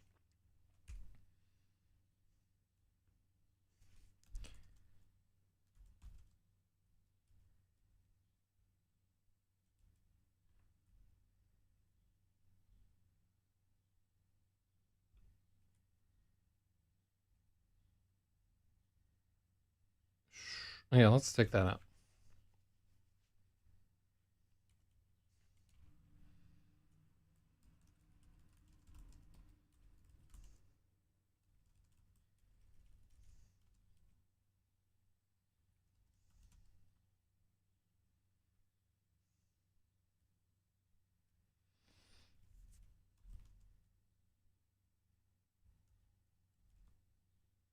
Uh,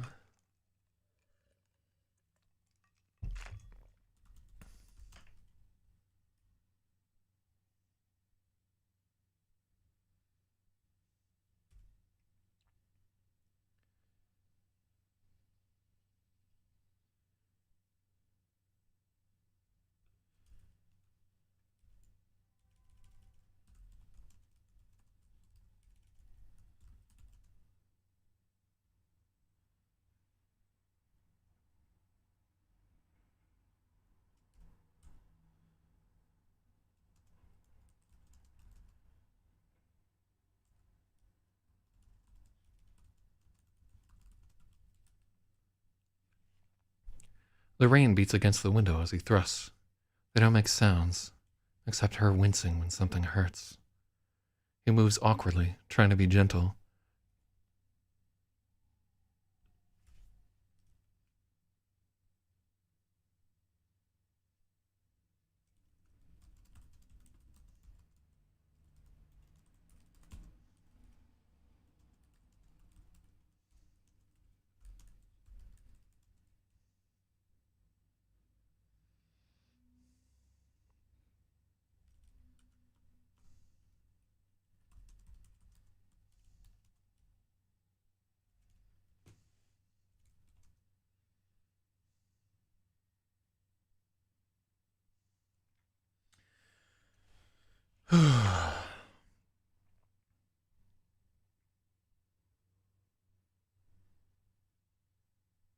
Yeah, this is twisted into something kind of dark and terrible, uh, much like the rest of the book. Yeah, we really are moving into a horror story, piece by piece.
uh,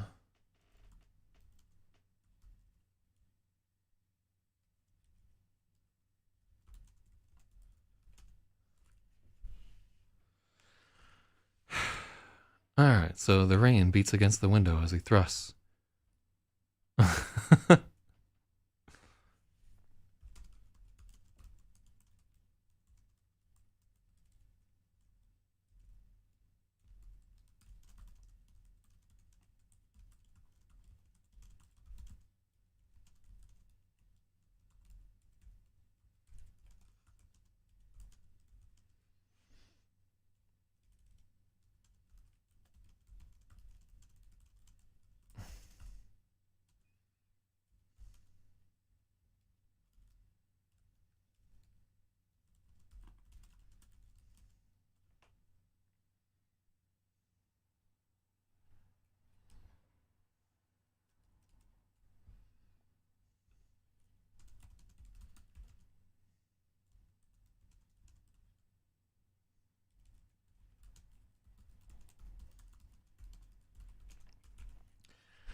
He's too focused on her, agonizing over the sounds she makes, unsure if she's feeling pleasure or pain.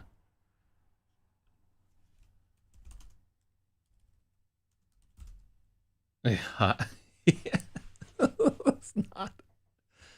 Uh, yeah, I think we may have gone like too far in the direction where, um,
let's see.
Writing awkward sex scenes on a Twitch stream one day.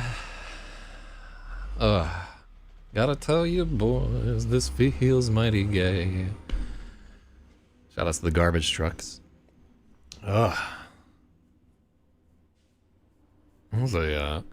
Fortunately, this is the last scene where we have to deal with this bullshit in the entire book. So, yeah, it's tough, but we're gonna get through it. And this is the last time that we have to deal with this bullshit. I think. Maybe one more. I can't remember. Ugh. Killing me.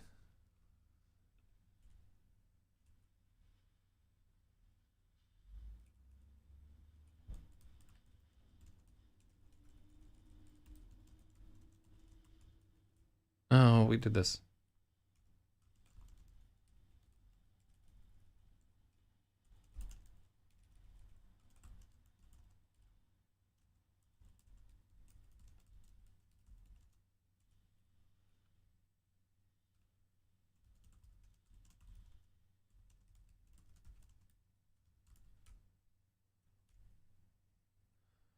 I don't think we're gonna keep either of those. In all honesty, I'll give you a point though. I think that's a good suggestion.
Mm.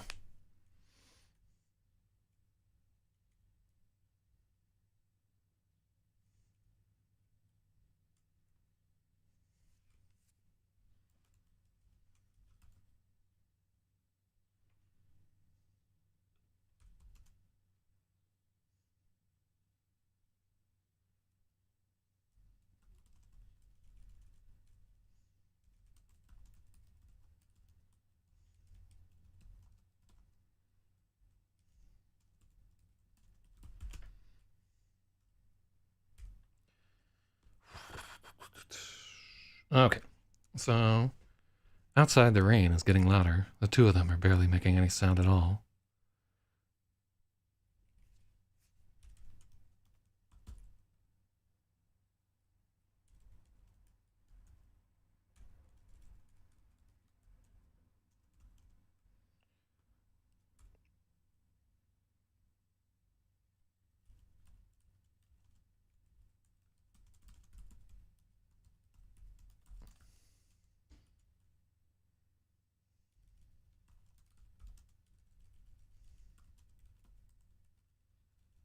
Mm.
Boom. That was much more like a first sexual encounter there.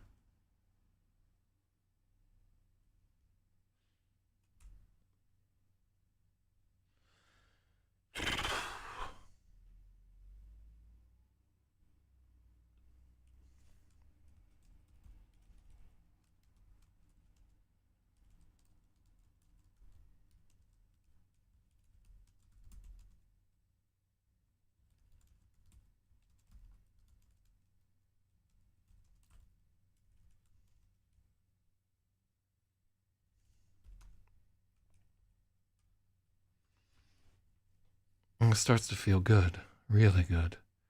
He does his best and tries to hold back. Let's. He tries to hold back, but it's all too much. It's over before it's begun. it's all. It's over almost before it's begun.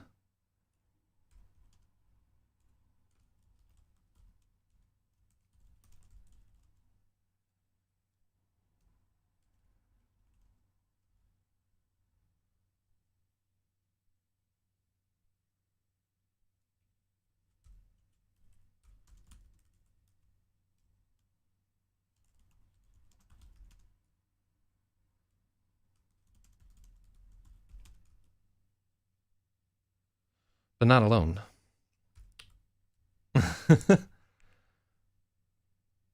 On the beach at Coney Island, Sarah reaches the summit and the lightning descends for her.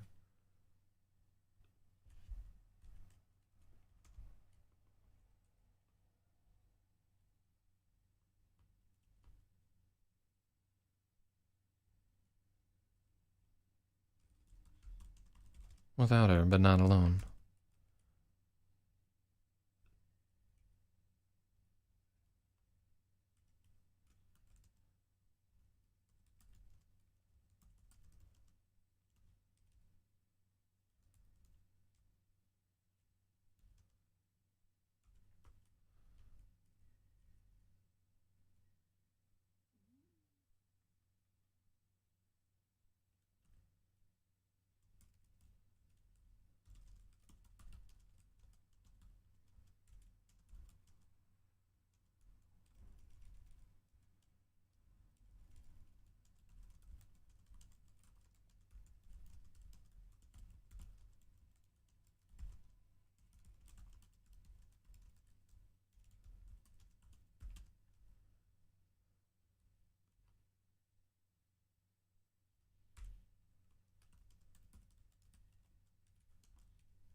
Ooh, that chapter. Oh my god. Yeah, that flag for review. I do not want to have to. It's only like 2 pages long.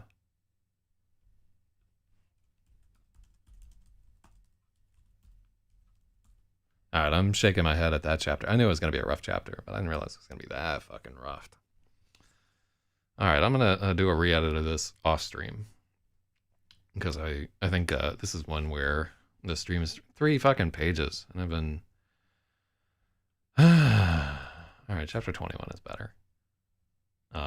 Yeah, this is why we needed to do this fucking rewrite. Really glad we're doing this edit. All right, so it may be that structure, like flipping back and forth between those 2 people, doesn't actually work out. So something that we may want to consider addressing, maybe not. But yeah, we'll have to think about what we're fucking doing with ourselves, because that's it's pretty ridiculous right there. Overall, I think there's been some modest improvement there. Apologies to everybody who had to muddle through a very uncomfortable series of sex scenes.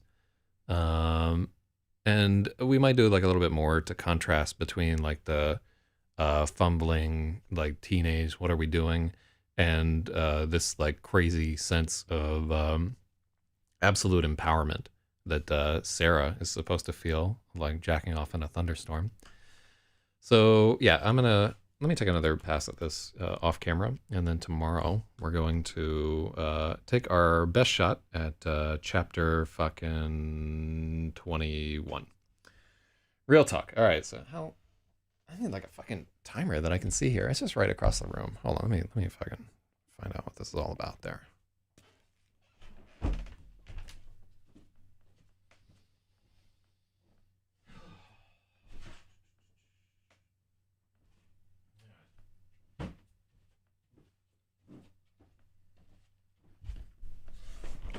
God. 2.5 hours. I'm looking forward to the time where I can just edit sex scenes on fucking stream and not be all uncomfortable about it. I'm getting there, I think. I feel way less shitty than in Gravid, but I think also the writing in Gravid was just better. Like honestly, the sex scenes in Gravid were like better written, stronger, like as a starting point and so forth. And I think I had a better idea of the characters and so forth.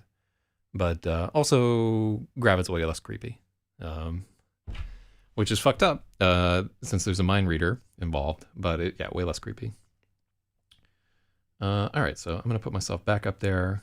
We did 236, and how many fucking pages is this right here? Like barely 800 words, probably.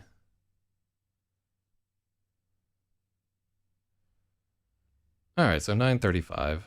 Yeah, I don't know. We're yeah, 935.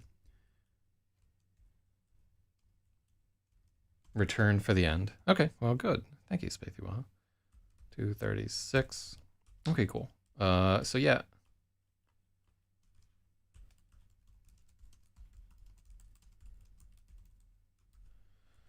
All right, so that's done there. So day 23.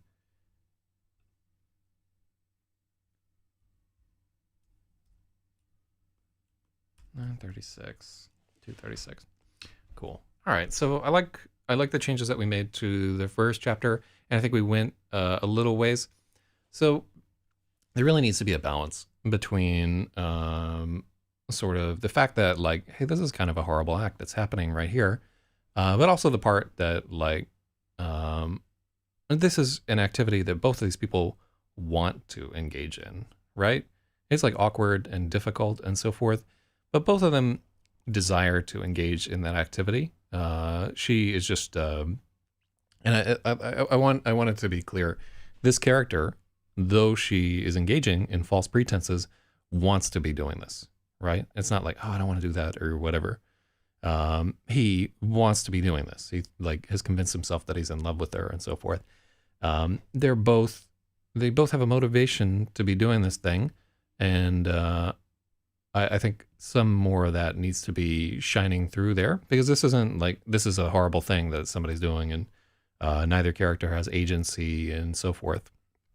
Like, he's definitely lied to her, but it's not like she doesn't want to be involved in this whole thing for both for religious reasons and the fact where she like. All right, let's not get into that. But anyhow, fuck me. We only have to do one of these. Why do I write these fucking scenes into books? They're always there. I gotta tell you, we got other books coming through. They're just, it's what I'm into, I guess. Good God. All right, well, anyhow, I hope everybody's morning is a little less awkward. And shout outs to Lit Up for cleaning up a little bit of his life. And I'm gonna try to do the same. I think we're doing some good work here. And I have high hopes for the future.